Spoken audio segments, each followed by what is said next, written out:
નમસ્કાર. આજે તારીખ 2 ઓગસ્ટ 2026 રવિવારના રોજ સવારે 10 કલાકે શાસન સમ્રાટ ભવન ઓડિટોરિયમ હોલ હઠીસિંહની વાડી દિલ્હી દરવાજા બહાર અમદાવાદ ખાતે પરમ પૂજ્ય આદરણીય શ્રી વિજયશીલ ચંદ્ર સુરીશ્વરજી મહારાજ સાહેબની પ્રેરણાથી હઠીસિંહ કેસરીસિંહ ટ્રસ્ટના ઉપક્રમે હોમ કોમ્યુનિકેશન દ્વારા જૈન સાહિત્યની પ્રશિષ્ટ કૃતિઓ અને તેના સર્જકો વિશેના વ્યાખ્યાનનું આયોજન કરવામાં આવ્યું છે. આપ સૌનું સ્વાગત છે. આજે શબ્દ સંપદા શીર્ષક અંતર્ગત જૈન સાહિત્ય સર્જક સુમતિ મુનિજીના જૈન સાહિત્ય ગ્રંથ ચોપાઈબદ્ધ અગળદત્ત રાસ એના વિશે માન્ય શ્રી સિજલબેન શાહ વક્તવ્ય આપશે. તો ખૂબ તાળીઓના સન્માન સાથે સિજલબેનને વિનંતી કે મંચ ઉપર પોતાનું સ્થાન ગ્રહણ કરે. આપનું સ્વાગત છે.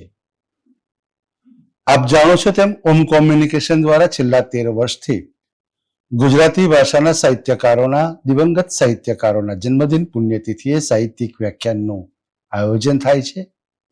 તેમજ દર મહિને શબ્દજ્યોતિ શીર્ષક અંતર્ગત હયાત સાહિત્યકારના જન્મદિનની ઉજવણી થાય છે.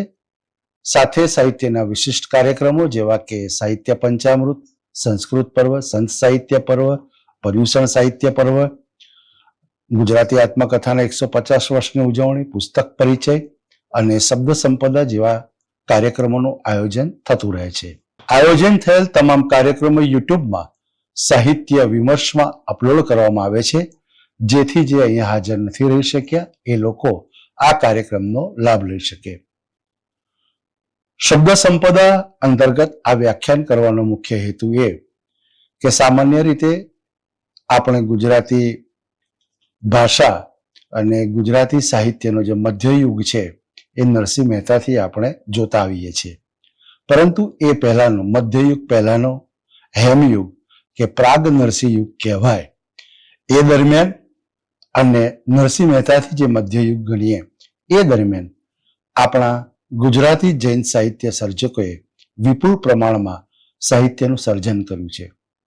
એ સાહિત્ય સર્જન મોટે ભાગે અપ્રકાશિત હોય છે. સંસ્કૃત, પ્રાકૃત, અપભ્રંશ આ ભાષામાં રચાયેલું હોય છે, જેની હસ્તપ્રત ઉપરથી આપણે અભ્યાસી વક્તાઓ વક્તવ્ય તૈયાર કરતા હોય છે અને એનું વ્યાખ્યાનનું આયોજન થતું હોય છે. તો એ જે સાહિત્ય છે એ સાહિત્ય માત્ર હસ્તલિપિ પૂરતું મર્યાદિત ના રહે અને આપણી ભાષામાં તમામ ગુજરાતી ભાષાના ભાવકો સુધી પહોંચે એ માટે એ મુખ્ય હેતુથી આ પ્રકારના સાહિત્યિક કાર્યક્રમોનું આયોજન થતું હોય છે. સૌપ્રથમ આપણે વક્તાશ્રીનું સ્વાગત કરીશું. માન્ય શ્રી સુબીરભાઈને વિનંતી કે સેજલબેનનું સ્વાગત કરે.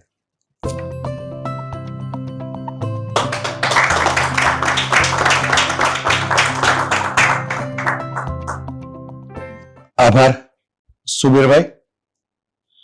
હવે સેજલબેન આપણી વચ્ચે ખાસ મુંબઈથી અહીંયા આપણી વચ્ચે ઉપસ્થિત છે.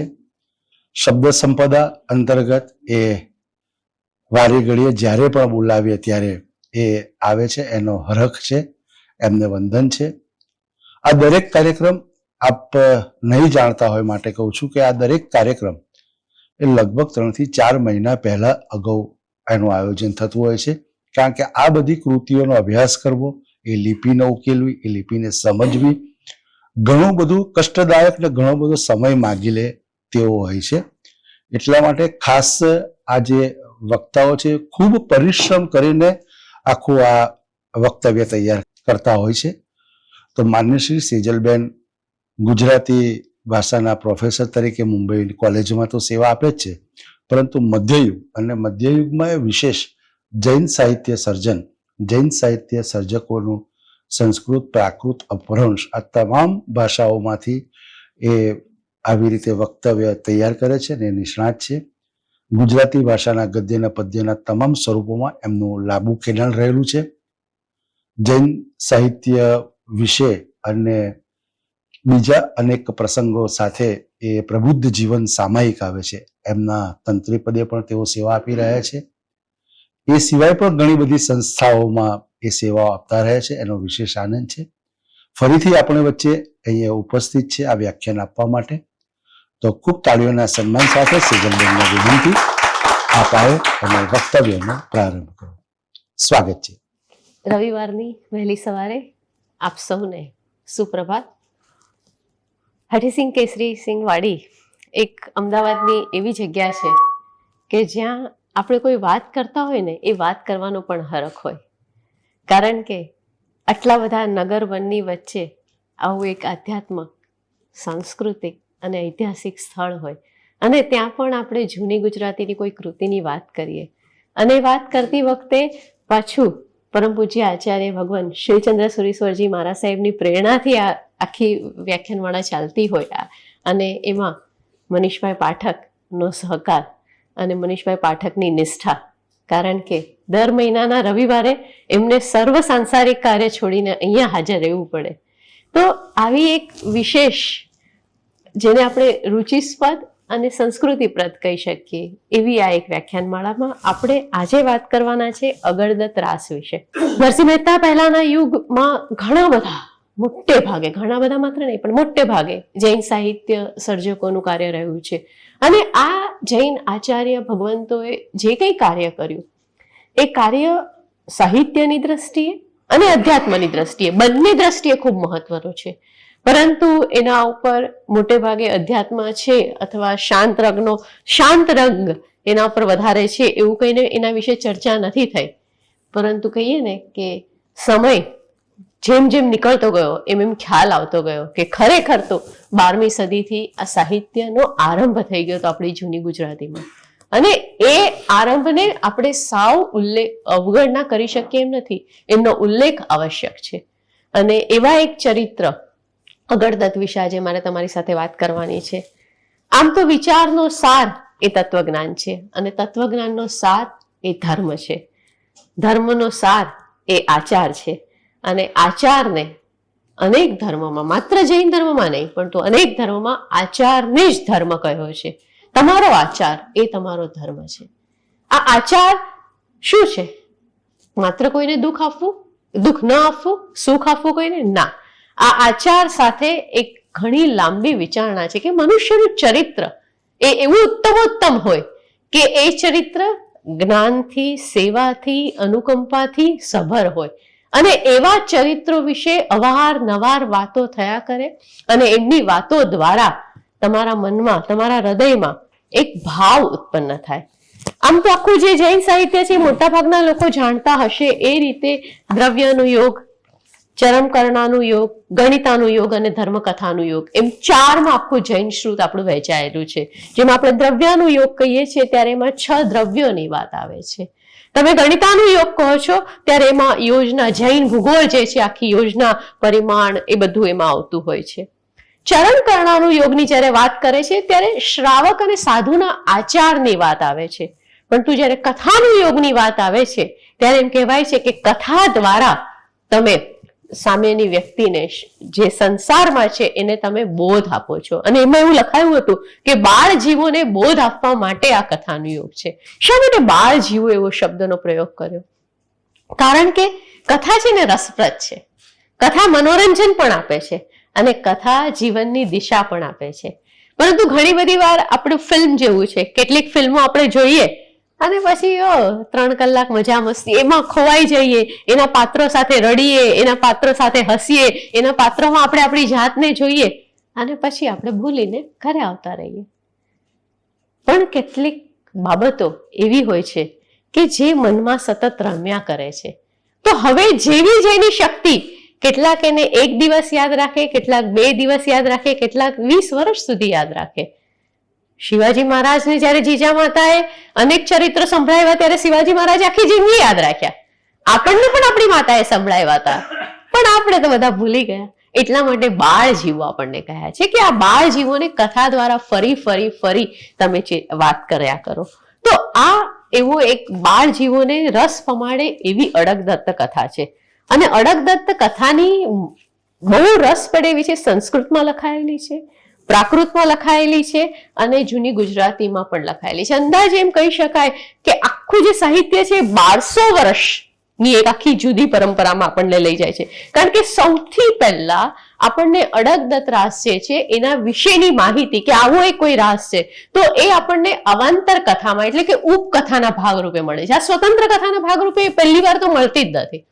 તમને ખ્યાલ હશે વસુદેવ હિન્દી સંગદાસ ગણીએ રચેલું એક બહુ જ મોટું મહાકાવ્ય મહાકૃતિ જેને આપણે કહીએ છીએ એ વસુદેવ હિન્દીની રચના થઈ 6ઠ્ઠી સદીમાં. અને એ વસુદેવ હિન્દીની જે 6ઠ્ઠી સદીમાં રચના થઈ એમાં એક ભાગ આવે છે ધમ્મિલ હિન્દી. અને એ ધમ્મિલ હિન્દીના જેમાં છે ભાગ એ ધમ્મિલ મીન્સ એક મોટી કથા એનો સબ ભાગ અને એ સબ ભાગમાં એક તમારે પ્રાકૃત ભાષામાં લખાયેલી કથા છે અને એમાં તમને પહેલી વાર અગડદત્તની કથા મળે છે. નામ પણ તમે જુઓ કેવું છે અગડદત્ત. તો આ નામ તમે જયારે જુઓ છો અગડદત્ત ત્યારે તમને ખ્યાલ આવે અગડદત્ત શું છે, અગડ એટલે શું? તો અગડ મને એમ થયું કે અગડદત્ત નામ કેમ આપ્યું હશે જે તરત મોઢે પણ નથી ચડતું અને ઘણા બધા નામો એવા હોય જે તરત આપણને મોઢે ચડી જાય, પણ આ નામમાં એવું શું છે? તો અગડનો અર્થ એમ થાય છે કે જે કોઈ રાગથી દૂર છે, કોઈ પણ જાતના રાગથી જે દૂર છે. અને રાગથી દૂર તો છે જ પરંતુ સાથે સાથે દત્ત એટલે આપનાર. તો તમે દત્ત એટલે આપનાર જયારે કહો છો અને અગડ એટલે કેવું કે જે બધા રાગોથી દૂર છે એવી એ નિશ્ચલતા તમને આપે છે, એ તમને એવી સાહસ આપે છે. તો એવો આ અગડદત્તની કથા તમને સૌથી પહેલા વસુદેવ હિન્દીમાં મળે છે. વસુદેવ હિન્દીની આ વાત કર્યા પછી આપણે થોડુંક આગળ વધીએ છીએ કે ઓકે હવે આ 6ઠ્ઠી સદીમાં આપણને એક અવાંતર કથા રૂપે મળી, પરંતુ ત્યાર પછી ઉત્તરાધયન સૂત્રમાં એનો ઉલ્લેખ આવે છે. અને એ પણ ઉત્તરાધયન સૂત્રમાં નહીં, ઉત્તરાધયન સૂત્ર વિશે વાદી વેતાલ જે હતા આપણા એવા શાંતિસુરી, એમને શાંતિસુરીએ અંદાજે 11મી સદીમાં આનો પહેલી વાર ઉલ્લેખ કર્યો. તો પહેલા મેં તમને 6ઠ્ઠી, આજે આપણે છીએ 21મી સદીમાં, 6ઠ્ઠી સદીમાં એક અવાંતર ઉપકથા રૂપે ઉલ્લેખ મળે છે. પછી 11મી સદીમાં તમને ઉત્તરાધયન વિશે જયારે ટીકાઓ લખી ત્યારે વાદી વેતાલ શાંતિસુરીએ લખી અને એમાં તમને આનો ઉલ્લેખ મળે છે એક પ્રાકૃત ભાષામાં લખાયેલી છે. આ પણ આ ઉલ્લેખ પછી ધીરે ધીરે હવે એનો ઉલ્લેખ એટલે મેં તમને કહ્યું શરૂઆતમાં સંસ્કૃત અને પ્રાકૃત ભાષામાં આપણને લખાયેલી છે અને ત્યાર પછી સંવેગ રંગશાલા, એ તો ખૂબ જ જાણીતું નામ છે એટલે એના વિશે ભાગ્યે જ આપણને ન ખબર હોય, પણ સંવેગ રંગશાલામાં પણ આનો ઉલ્લેખ જોવા મળે છે. સંવત 1125માં મળે છે અને એમાં પણ આ કથાનક એક ભાગ રૂપે ગુથાયેલું છે. તો આટલું મહત્વનું અગડદત્તનું ચરિત્ર, હું અગડદત્તના ચરિત્ર વિશે પણ વાત કરીશ તમને, પણ આટલું મહત્વનું ચરિત્ર ઉપકથા રૂપે આવ્યું. ત્યાર પછી ઉત્તરાધયન સૂત્રની બીજી એક જેની ચૂર્ણી લખાય એના વિશે લખાયું ત્યારે નેમિચંદ્ર સૂરીએ પણ એની ગાથામાં આની કથા વર્ણી લીધી કે કોઈક એક વાત, હું મૂળ મહાભારતની કથા કહેતી હોઉં ને મારે કોઈક એક વાત કરવી હોય ને એમાં આવી રીતે આવી રીતે અગડદત્તની વાત આવે છે. અને ત્યાર પછી વિનયચંદ્ર સૂરીએ મુનીશ્વર સ્વામીનું મહાચરિત્ર લખ્યું એટલે 13મી સદી સુધી આપણે આવી ગયા. અને ત્યાર પછી ઘણી બધી કૃતિઓ છે જે બધાના નામ માત્ર ઉલ્લેખ કરી દઉં તો નરચંદ્ર સૂરી આવ્યા, ત્યાર પછી પ્રવજ્યા વિધાન કુલક પ્રદ્યુમ્ન સૂરીની કથામાં, જય કીર્તિ સૂરીની કથામાં આવ્યા. આ બધા 13મી, 11, 12મી અને 13મીની જ વાત કરું છું. છેલ્લે જે મેં તમને જય કીર્તિ સૂરી કીધા એનું રચના સંવત છે 1392, એટલે કેટલી જૂની છે એનો તમને ખ્યાલ આપવો છે. ત્યાર ફરી પાછું ઉત્તરાધયન સૂત્ર વિશે જયારે ભાવ વિજયે લખ્યું ત્યારે 1689 સુધી પહોંચ્યા અને એમ રીતે 18મી સદી સુધી આની કથાઓ અલગ અલગ જગ્યાએ એનો ઉલ્લેખ થયેલો છે. હવે આ કથાઓનો આમ તમે જુઓ તો 10મી સદીથી શરૂ થઈ, ત્યારબાદ વચ્ચે 15મી 16મી સદીમાં જયારે આપણે ત્યાં ગુજરાતી સાહિત્ય જેને આપણે જૂની ગુજરાતી કહીએ છીએ એમાં ધીરે ધીરે આની સ્વતંત્ર કૃતિઓ લખાવાનું શરૂ થયું અને આવી જે સ્વતંત્ર કૃતિઓ લખાય છે એ અંદાજે 10 થી 11 જેટલી કૃતિઓ છે. 10, 11 કે 12ની આસપાસ થોડીક જે સ્વતંત્ર જૂની ગુજરાતીમાં લખાયેલી છે અને આ અગડદત્ત રાસ લખાયા છે, ચોપાઈના ફોર્મમાં પણ લખાયેલી છે. બીજી એક મહત્વની વસ્તુ, આ ખાલી જૈન મુનિઓએ નથી લખ્યું, આ શ્રાવકોએ પણ લખેલી કૃતિ છે. હું ખાલી એના નામ જો કહી દઉં તમને તો સુમતિ મુનિ જેની વિશે કેન્દ્રમાં રાખીને આપણે આજે વાત કરવાના છીએ, એ ઉપરાંત કુશલ લાભ. કુશલ લાભ એ જૈન સાહિત્યના બહુ જ સારા એવા સર્જક થઈ ગયા છે અને કુશલ લાભ પાસેથી આપણને અમુક ઘણી સરસ મજાની સાહિત્યિક કૃતિઓ મળી છે. તો એ કુશલ લાભે પણ આમના વિશે લખ્યું, આમને પર કૃતિ લખી છે. સ્વતંત્ર કૃતિઓ જે લખાઈ છે એમાં સુમતિ મુનિ, કુશલ લાભ, શ્રી સુંદરજી, શ્રેમ કલશ, ગુણ વિજય, લલિત કીર્તિજી, સ્થાન સાગરજી, નંદલાલજી, આ બધાએ લખેલી છે. અને એમાં ભીમ નામના એક શ્રાવકે પણ લખી છે. તો પ્રાકૃત અને સંસ્કૃતમાં જે એક મુખ્ય કૃતિના ભાગ રૂપે આવતી હતી, તે પછી 15મી સદી પછી જે આપણે ત્યાં કેટલાક મુનિ ભગવંતો એક ચરિત્રના ભાગ રૂપે આ અગરદત્ત કથાનો આરંભ કરે છે. શા માટે અગરદત્ત કથા પાસે બધાએ જવું પડ્યું? તો મારે થોડીક તમને ભૂમિકાની વાત એ પણ કરવી જોઈએ કે જૈન ધર્મમાં છે ને રત્નત્રયી બહુ જાણીતી છે. સમ્યક દર્શન, સમ્યક જ્ઞાન અને સમ્યક ચારિત્ર, કે મોક્ષ માટે આ ત્રણની અત્યંત આવશ્યકતા છે. એક મનુષ્ય એનું ચરિત્ર કેવું હોવું જોઈએ? તો કે કશાયથી મુક્ત હોવું જોઈએ, એનો જે ધર્મ હોય દાન, શીલ, તપ ભાવમાં એ સતત રહેવું જોઈએ, પોતાના સ્વરૂપની રમણીયતા એનામાં હોવી જોઈએ. તો એવું ચરિત્ર અને એવા ચરિત્ર વિશે જો વાત થાય તો એ ચરિત્ર લોકોના મનમાં એક બીજ બનીને અંકુર પામતું હોય છે. અને એ બીજ બનીને અંકુર પામે તો ક્યારેક માનવ હૃદયને એ શાતા પણ આપે અને માનવ હૃદયને એ હાશકારો પણ આપે. તમને ખ્યાલ હશે, એક વાત મારે અહીંયા કહેવું જોઈએ કે મહાભારતની કથાની જ્યારે આપણે વાત કરીએ છીએ ત્યારે તમને ખબર છે નળ દમયંતીની વાત આવે છે.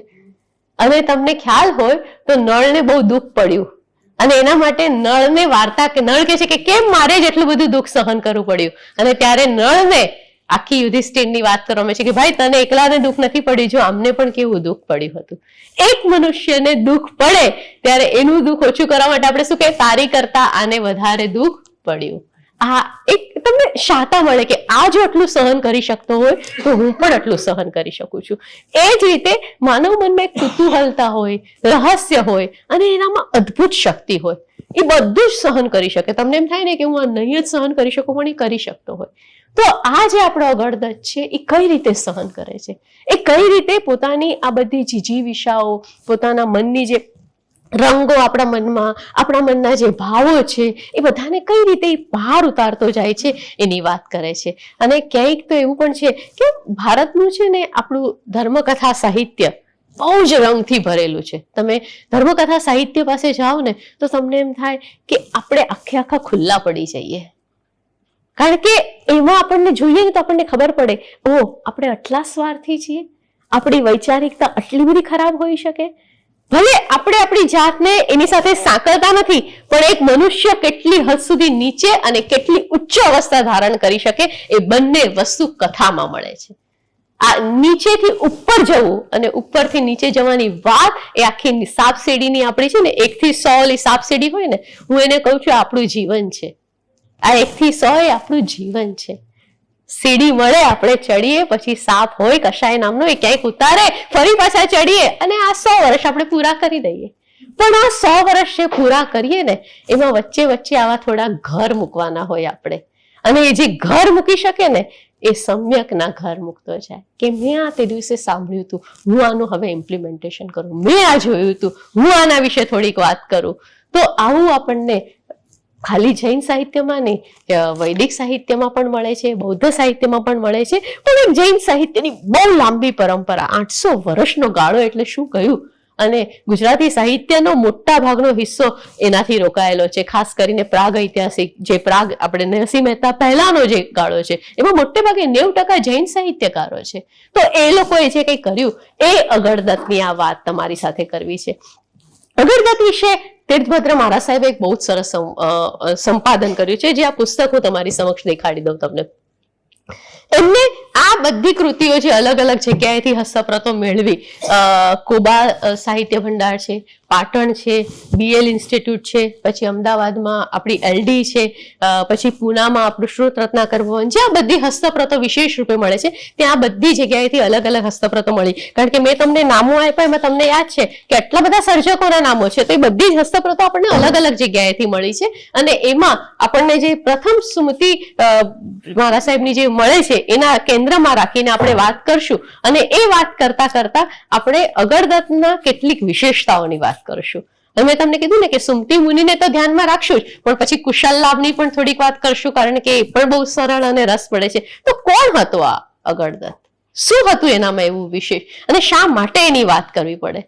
તો આમ થાય આપણને કે આમ સર્જક જયારે આરંભ કરે ને લખવાનો ત્યારે એમ કે હું તમને તમારી સાથે વાત તો કરું છું, પરંતુ એવું એક ચરિત્રની વાત કરું છું જેનું નિર્મલ જ્ઞાન છે, જેને પોતાના જીવનમાં પોતાની મુશ્કેલીઓમાંથી પોતે શીખ્યો છે. Self made. હું આ માણસ છે ને અગરદત્ત, એને એમ કહું, you are a self made person. પોતાની જાતે એને કોઈ કે ઓલું વેણ વાગ્યું અને વેણને કારણે કોઈ દુર્યોધન બને ને વેણને કારણે કોઈ અગરદત્ત બને. તો આ વેણને કારણે અગરદત્ત બનેલો છે ને પહેલા સરસ્વતી માતાના યાદ કરે. હવે લોકો એવું કહે છે કે જૈન મુનિ છે ને એ બહુ જ આપણને શાંત હોય, બહુ કંટાળો અપાવે એવા હોય, એમાં કઈ વર્ણન ન હોય, એમાં જીવન ન હોય. પણ હું તમને કહું કે એમને જે વર્ણન કર્યું છે ને બાપુ, ક્યારેક જુઓ તો ખરા, તો તમને એમ થશે, ઓ બાપરે, આટલું સરસ વર્ણન એ પણ એક સાધુ મહારાજે કર્યું હશે. એ લોકોએ જીવનને જોયું છે. એ આપણી જેમ જયારે ટ્રેન પકડવા ભાગતા નથી હોતા, એટલે એ આજુબાજુની પ્રકૃતિ જોવાની એમની પાસે નિરાશ છે. એ આપણી જેમ કોઈ જગ્યાએ પહોંચવા માટે દોડતા નથી હોતા, એટલે એ આજુબાજુ ફરતા મનુષ્ય એમની પાસે આવીને પલાઠી વાળીને બેસતા મનુષ્યને બરાબર એક્સરેની જેમ જુએ છે. અને એ એક્સરેની જેમ જોતા જોતા એનું ચરિત્ર તે લખતા જાય છે. અને સૌથી પહેલા સરસ્વતીના વર્ણન જે આવે છે, તો સરસ્વતી માતાનું વર્ણન કઈ રીતે કરે છે? મૃગલોચના કહીએ સવિશાલ. મૃગલોચના જેવી સવિશાલ છે, મુઠ્ઠી તારી હરણ જેવી આંખો, અધર રંગ જીસ્યા પરિવાર. તારા હોઠના રંગ પરવાળા જેવા લાલ છે પરિવાર. વીણી જાણે જીસ્યું ભુયંગ. ભુયંગ એટલે સાપ. તો તારો જે ચોટલો છે ને સાપ જેવો સુંદર છે. આમ લસર તો સાપ આમ જાય ને, સાપથી બહુ ડરવું નહીં. આપણે જ્યાં સુધી એને હાનિ ન કરી ત્યાં સુધી આપણને હાનિ નથી જ કરતો, પણ એ બહુ સુંદર દેખાતો હોય દૂરથી. તો એવી તારો સુંદર આ ચોટલો છે.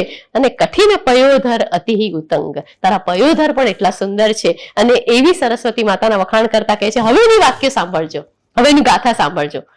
નીલવટી ટીલી રહીને જડી. તમારી પાસે ખબર છે એટલે ભાલો હોય, અને ભાલા પર તમે જો કંઈક સુંદર મૂકો, આમ ભાલા ઉપર આમ કંઈક સુંદર ઉપર જો કંઈક છત્ર, નાનકડી છત્રી જેવું સુંદર મૂકવામાં આવે તો કેવો સુંદર ભારો લાગે.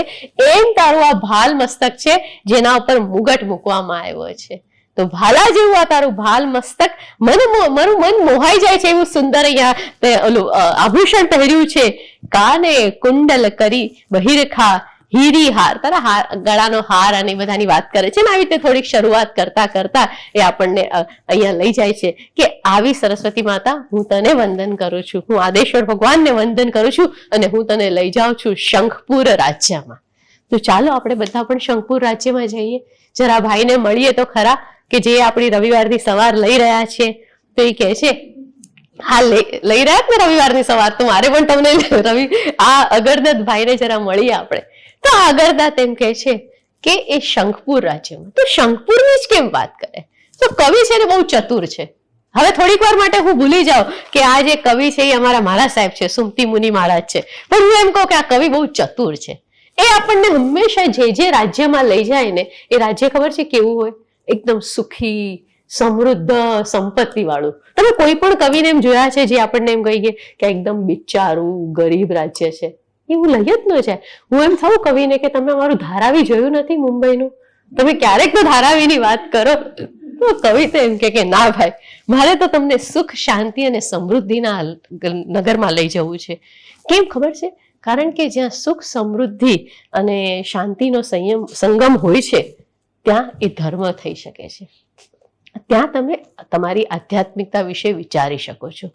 તો એવા આ શંખપુરમાં એક સુંદર રાજા છે, અને એ સુંદર રાજા પ્રજાવત્સલ છે, બધાને ન્યાયપ્રિય છે, અને એનું નામ પણ સુંદર જ છે પાછું.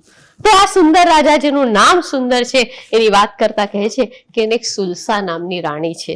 નગરમાં સુંદર રાજા અને જે રાજહંસ જેવો છે, એને સારા અને નરસાનો ભેદ યોગ્ય રીતે ખબર છે, બરાબર જાણે છે. અને જ્યારે એ અગરદત્ત નામનો દીકરો, જે માતાનો પણ બહુ પ્રિય છે, હોય જ માતાને, પરંતુ માતા એના પ્રેમમાં, એના મોહમાં એ શું સાચું કરે છે અને શું ખોટું કરે છે એ વિસરી ગઈ છે. આ મુશ્કેલી થાય છે કે જ્યારે એ ભૂલી જાય કે આ સાચું કરે છે કે ખોટું, ત્યારે મુશ્કેલી થાય. અને માતા પિતાનો અત્યંત લાડકવાયો છે, અને એને કારણે માતા એને બધી જ રીતે છૂટ આપી દે છે. બહુ નાની હતી ત્યારે એક વાર્તા આવતી હતી. એક માણસ હતો, ચોર હતો, અને એની માં એને ચોરી કરવામાં પ્રોત્સાહન આપતી હતી. અને છેલ્લે જ્યારે એ પકડાય છે અને ન્યાયાધીશ એને સજા કરે છે ત્યારે એ ચોર પોતાની માતાનું નાક કરડી ખાય છે. આ વાર્તા તમે સાંભળી હશે બધાએ, બરાબર? તો આ જે છે ને આ થોડીક એમ કે માતાએ એટલે રાજા એક દિવસ એકાંતમાં, જો અહીંયા વાક્ય અને શબ્દો પર ધ્યાન આપજો મારા. રાજાએ એકવાર ચિંતા થાય છે કે રાણી આટલું બધું પુત્ર મોહોમાં એને ચડાવી રહી છે અને એને સંસ્કારથી ક્યાંક દૂર થઈ જાય અને છોડવા જેવી બાબત જે છે એના વિશે એને જાણકારી ન આપે તો કેમ ચાલે? એટલે રાજા રાણીને એકાંતમાં બોલાવે છે અને કહે છે કે તને નથી લાગતું કે પુત્ર સ્નેહમાં તું ક્યાંક ભૂલ ખાઈ રહી છે? મને તો આ સ્ટાઇલ જ કહેવાની છે ને વાક્ય બહુ ગમી ગયા. કેવું સરસ કે પુત્ર મોહમાં તું ક્યાંક ભૂલ તો નથી કરતી ને? આજકાલ તો આવા વાક્યો સાંભળવા જ નથી મળતા. તો એટલે આ બધી વસ્તુ બહુ માઇન્યુટ અસર કરે છે કે તમે કોઈકને કહેવું પણ છે તો તમે એને એકાંતમાં કહો છો, 4 જણાની વચ્ચે નથી કહેતા. ખેર, તો કે હું શું નથી શીખવાડતી, બધું તો શીખવાડું છું. તો કે ના મહારાણી, ખાલી એના પર વાત્સલ્ય વરસાવવું એ જ આપણી ફરજ નથી. આપણી ફરજ એનાથી વધારે એ છે કે સંસ્કારોનું સિંચન કરીએ, પણ સાથે જે છોડવા જેવું છે એ પ્રત્યે પણ એનું ધ્યાન દોરીએ. જો એ પ્રત્યેનું ધ્યાન નહીં દોરાય તો મુશ્કેલી થશે. રાણી કે છે બહુ નાનો છે, એ તો ચંચલ છે, બહુ આગળ જશે, વિદ્યા અભ્યાસમાં એ પારંગત બનશે, કળામાં પારંગત બનશે, તમે ચિંતા નહીં કરો, એ તો મારા કુળનો દીપક છે. રાજાને ખ્યાલ આવે છે કે રાણી સાંભળવાના નથી અને જ્યારે એમ લાગે ને ત્યારે રાજા મૌન ધરી લે છે, કે છે જવા દો. અને રાજા હવે પોતાના રાજકાજમાં વ્યસ્ત છે અને આપણા અગરદત્ત ભાઈ છે એ ધીમે ધીમે માતાના પ્રેમ અને માતાના મોહને કારણે એને કોઈ રોકનાર અને ટોકનાર નથી, એટલે ધીમે ધીમે એ બગડતા જાય છે. અને બગડતા જાય છે ત્યારે અહીંયા કવિ કહે છે કે 7 પ્રકારના વ્યસનો એનામાં આવી ગયા છે. 7 પ્રકારના વ્યસન એટલે જુગાર રમવું, ચોરી કરવી, પરસ્ત્રી ગમન, આ બધા જ વ્યસનો એનામાં આવી ગયા છે. હવે રાજાનો દીકરો જો કોઈ રાજ્યમાં આવું કરે ને ત્યારે બહુ મોટી મુશ્કેલી થાય. અને એટલે હવે રાજાને કોણ એમ કે બિલાડીના ગળે ઘંટ કોણ બાંધે કે ભાઈ તમારા દીકરામાં જ ગડબડ છે, જરાક શું? કારણ કે રાજા એટલે એક પ્રભાવશાળી પુરુષ, રાજા એટલે એની સાથે બીજા એવા 10 યુવાનો પણ હોય, એ 10 યુવાનો પણ એના જેવા થાય. એ 10 યુવાનો અને રાજા જયારે કંઈક રસ્તા પર કંઈક ખોટું કામ કરતા હોય તો કોઈની હિંમત છે એમને રોકવાની? તો આ અગરદત્તની આ જો કથાનો જે આરંભ થયો છે ને એ અગરદત્તનો મુખ્ય ચરિત્રની વાત છે, પણ એ ચરિત્રની સૌથી પહેલી નબળી બાજુથી આપણી પાસે આવે છે અને કહે છે કે ઠીક છે હવે તો કઈ કે તો કેવું પડશે. તો રાજા પાસે જાય છે એક વખત નક્કી કરીને મહાજન. એ સમયમાં મહાજન પરંપરા બહુ મહત્વની હતી. આ મહાજનની એક આખી પરંપરા હતી. તમને જો આ દરેક વસ્તુ તમને ઇતિહાસમાં લઈ જાય છે. તમને ખ્યાલ હોય ને તો આપણે ત્યાં ગામોમાં પહેલાના સમયમાં મહાજન હતું. મહાજન જ પૈસા સાચવે, મહાજન જ લગ્ન કરાવે, મહાજનની શબ્દ એ છેલ્લો શબ્દ હોય અને મહાજનમાં જ હિંમત હોય કે જે રાજાને જઈને કે તમે આ ખોટું કરો છો અને તમે આ સાચું કરો છો. એવો એક પંચાયતની પહેલાનો આખો જે સમય હતો ને એવો એક મહાજન હોય. તો એ મહાજનની આપણે ત્યાં તો એ મહાજન રાજા પાસે એકવાર નક્કી કરીને જાય છે અને રાજા પાસે જાય તો કેવો જાય? ભેટણું લઈને જાય. આમ નામ ન જાય, એ જાય અને રાજાને ભેટણું આપે કે લો અમારો ભેટણું. એ તો આદર વ્યક્ત કરવાની સિસ્ટમ છે, એટલે આદર કરે અને ભેટણું આપે અને પછી કહે કે રાજા કે તમારે અહીંયા આવવું કેમ પડ્યું? રાજા કે ભેટણાથી ખુશ નથી થતા, જાણી જાય છે કે મહાજન અમસ્તા ન આવે તો કે હા અમારો એક પ્રશ્ન છે અને અમારો પ્રશ્ન એવો છે કે અમે બધા બહુ દુઃખી છીએ. રાજા કે મારા રાજ્યમાં દુઃખી કોઈ હોઈ શકે ખરું? એવી શક્યતા ખરી? તો કે હા, આપનો જ પુત્ર અગરદત્ત છે એ ખોટે રસ્તે ગયો છે અને એને જોઈને ગામના યુવાનો પણ ખોટે રસ્તે જાય છે. અને ત્યારે રાજા સાંભળીને એકદમ ચોંકી જાય છે કે શું વાત? જ્યાં સુધી રાણી સાથે અંતવાસમાં વાત કરતા હતા ત્યાં સુધી જુદી વાત હતી, હવે તો જાહેરમાં વાત આવી ગઈ. અને રાજા એકદમ ક્રોધમાં આવી જાય છે, આંખો લાલ ઘૂમ છે. શું લાગે છે રાજા મહાજનને કાઢી મૂકશે? રાજા કહે છે કે મંત્રીશ્વર તમે મારું ધ્યાન કેમ ન દોર્યું? જો મારા પુત્રને કારણે મુશ્કેલી થતી હતી તો તમારે મારું ધ્યાન દોરવું જોઈતું હતું, તમે મારું ધ્યાન કેમ ન દોર્યું? અને તરત જ રાજાનું આવું વિકરાળ રૂપ મહામંત્રીએ ક્યારેય જોયું નહોતું. કે છે હમણાં ને હમણાં અબ ઘડીએ રાજકુમારને અહીંયા બોલાવો. અને રાજકુમારને બોલાવે છે અને કહે છે અગરદત્ત મારું કુલ એ જલ જેવું નિર્મળ હતું. આ જલ જેવા નિર્મળ કુલમાં તે એને ખરાબ કર્યું છે, તે એને કલંક ચડાવ્યું છે અને મારી 7 નહીં 77 પેઢીને તે ડૂબાડી છે. તું હમણાં ને હમણાં અહીંથી ચાલ્યો જા. પુત્રને, એકના એક પુત્રને રાજ્યમાંથી કાઢી નાખવાની હિંમત છે. ધૃતરાષ્ટ્ર અને દુર્યોધનને યાદ કરો. જો એ વખતે કાઢી મૂક્યો હોત તો કદાચ આખી જુદી વાતો. પરંતુ પુત્ર મોહ આપણને ક્યાં લઈ જતો હોય છે અને પુત્ર મોહ વખતની આપણી જાગૃતતા ક્યાં લઈ જતી હોય છે. એક અપ્રમત્તતા. અપ્રમત્તતા શબ્દ તમે પરિચિત હશો. અપ્રમત્તતા એટલે એવી વસ્તુ કે તમે એનામાં આવી ન જાઓ. કોઈ બાબત હોય અયોગ્ય તો એ બાબતમાં તમે આવી ન જાઓ. તો અહીંયા મુખ્યત્વે આ જે ચરિત્ર છે ને એનું કેન્દ્રમાં છે અપ્રમત્તતા. અપ્રમત્તતા એટલે રાગ, દ્વેષ, અહંકાર, લોભમાં તમે આવી ન જાઓ. અને કહે છે કે તું જા, હમણાં ને હમણાં રાજ્યમાંથી ચાલ્યો જા. આ કોઈ, અને પછી એક સરસ વાક્ય આવે છે, કુંડલ પોતે જ કાનને ખોતરે ને તો એ ભૂષણની દૂષણ કહેવાય. સમજાયું? કુંડલ પોતે જ જો કાનને ખોતરે એટલે વગાડે તો એ ભૂષણ, ભૂષણ એટલે આભૂષણ, એ ભૂષણ નહીં દૂષણ કહેવાય. અને આ દૂષણને મારે દૂર કરવા જેવું છે. તો એ કહે છે તું આ દૂષણ છે અને તું અહીંયાથી ચાલ્યો જા. મારે એ અગરદત્તને આખી કહે છે કે આટલા ખૂબ વાગી જાય છે અને નીકળી જાય છે રાજ્ય છોડીને. હવે જો આ અગરદત્ત ખરેખર હોય ને, એ 2 પ્રકારની વસ્તુ હોય. એક તો કેટલું અંદરથી જ દૂષિત હોય અને કેટલીક બાબતો બહારથી ક્ષણ પૂરતી દૂષિત થઈ હોય અને એને થોડોક ધક્કો લાગે તો એ સુધરી જાય. આપણો અગરદત્ત જે છે ને એને બહુ વાગી જાય છે કે મારા પિતા પહેલું જે વાક્ય બોલ્યા ને કે મારું જળ જેવું નિર્મળ કુળ હતું એને તે દૂષિત કર્યું છે, એ વાક્ય એને હૃદયમાં લાગી જાય છે અને કહે છે કે આ મારા કારણે થયું. હવે જ્યાં સુધી હું સુધરીશ નહીં ત્યાં સુધી હું પાછો જઈશ જ નહીં. અને એટલા માટે નક્કી કરે છે કે આજે આ ઘોર અપમાન થયું છે એનું કારણ હું પોતે જ છું. એમ નથી વિચારતો કે મારી માં બહુ સારી હતી, મારા પિતા બહુ ખરાબ છે, આ કશું નહીં. આ મારું અપમાન થયું એનું કારણ હું પોતે જ છું અને હું હવે સુધરીને પાછો આવીશ. મોટા ભાગની જે જૈન કથાઓ હોય છે એ જૈન કથામાં એક પૂર્વજન્મની વાત આવતી હોય છે. અગરદત્તની કથામાં પૂર્વજન્મની કોઈ બાબત નથી.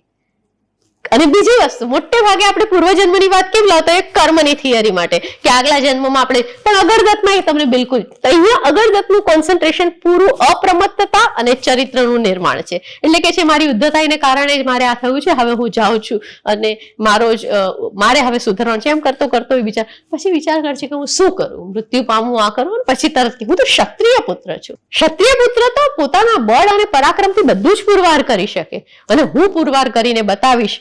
અને પછી ચાલ્યા કરે છે, નિર્ભય બનીને વારાણસી નગરી સુધી પહોંચે છે ચાલતા ચાલતા. અને ત્યાં વારાણસી નગરીના જૈન મુનિ દ્વારા લખાયેલી કથા હોય તો ત્યાં જિનાલય આવે પાર્શ્વનાથ ભગવાનનું અને વારાણસીનો ઉલ્લેખ આવે કારણ કે કલ્યાણક ભૂમિ છે. અને ત્યાં જઈને પોતાના હૃદયને પવિત્ર કરે કે મારાથી મારા માતા પિતાને દુઃખ અપાઈ ગયું છે, મારે આ સુધારવું છે. અને ત્યાં એ જુએ છે તો એક ઉપાધ્યાય ઘણા બધા શિષ્યોને શીખવાડતા હોય છે. ઉપાધ્યાયના મુખનું તેજ જોઈને બહુ ખુશ થઈ જાય છે કે વાહ, આ કેવો સરસ ઉપાધ્યાય છે અને કેવું શીખવાડી રહ્યો છે. અને એને એમ થાય છે કે હું જાઉં ત્યાં અને એને કહું કે તમે મને શીખવાડો ને. અને તરત યાદ આવે છે કે મારી પાસે દ્રવ્ય તો નથી. દ્રવ્ય એટલે પૈસા. મારી પાસે દ્રવ્ય તો નથી, દ્રવ્ય વગર મને શીખવાડશે કેવી રીતે? પણ લાગે છે કે આ ચહેરો બહુ સારો છે, ના નહીં પાડે. એટલે જાય છે અને કહે છે કે આપ મને શીખવાડશો પણ ગુરુ દક્ષિણા માટે દ્રવ્ય મારી પાસે નથી. એટલે ઉપાધ્યાય પૂછે છે એમને કે છે કોણ ભાઈ તું? તો આવી તો ગયો. તો કે છે કે હું શંખપુર છે બાજુનું નગર, એ રાજાનો દીકરો છું. તો કે રાજાનો દીકરો અહીંયા? તો પછી આખી વાત કરે છે કે હું આ રીતે બગડી ગયો, આમ થયું તેમ. માણસમાં હિંમત હોવી જોઈએ, જેને કન્ફેસ કરવાની હિંમત હું કહું ને. હું કોઈક તેમ કે ફરતા ફરતા આવ્યો અને મને લાગ્યું કે હું શીખી લઉં. આપણે મોટે ભાગે એમ કોઈ એમ કે જ નહીં કે ઘરમાંથી કાઢી મૂક્યા છે. તો આ કન્ફેસ એટલે આ જે ચરિત્ર હોય છે ને એની આવી નાની નાની બાબતો આપણને તરત કે છે કે મારાથી આ ભૂલ થઈ છે અને હવે મારે સુધરવું છે. અગરદત્ત મારું નામ છે.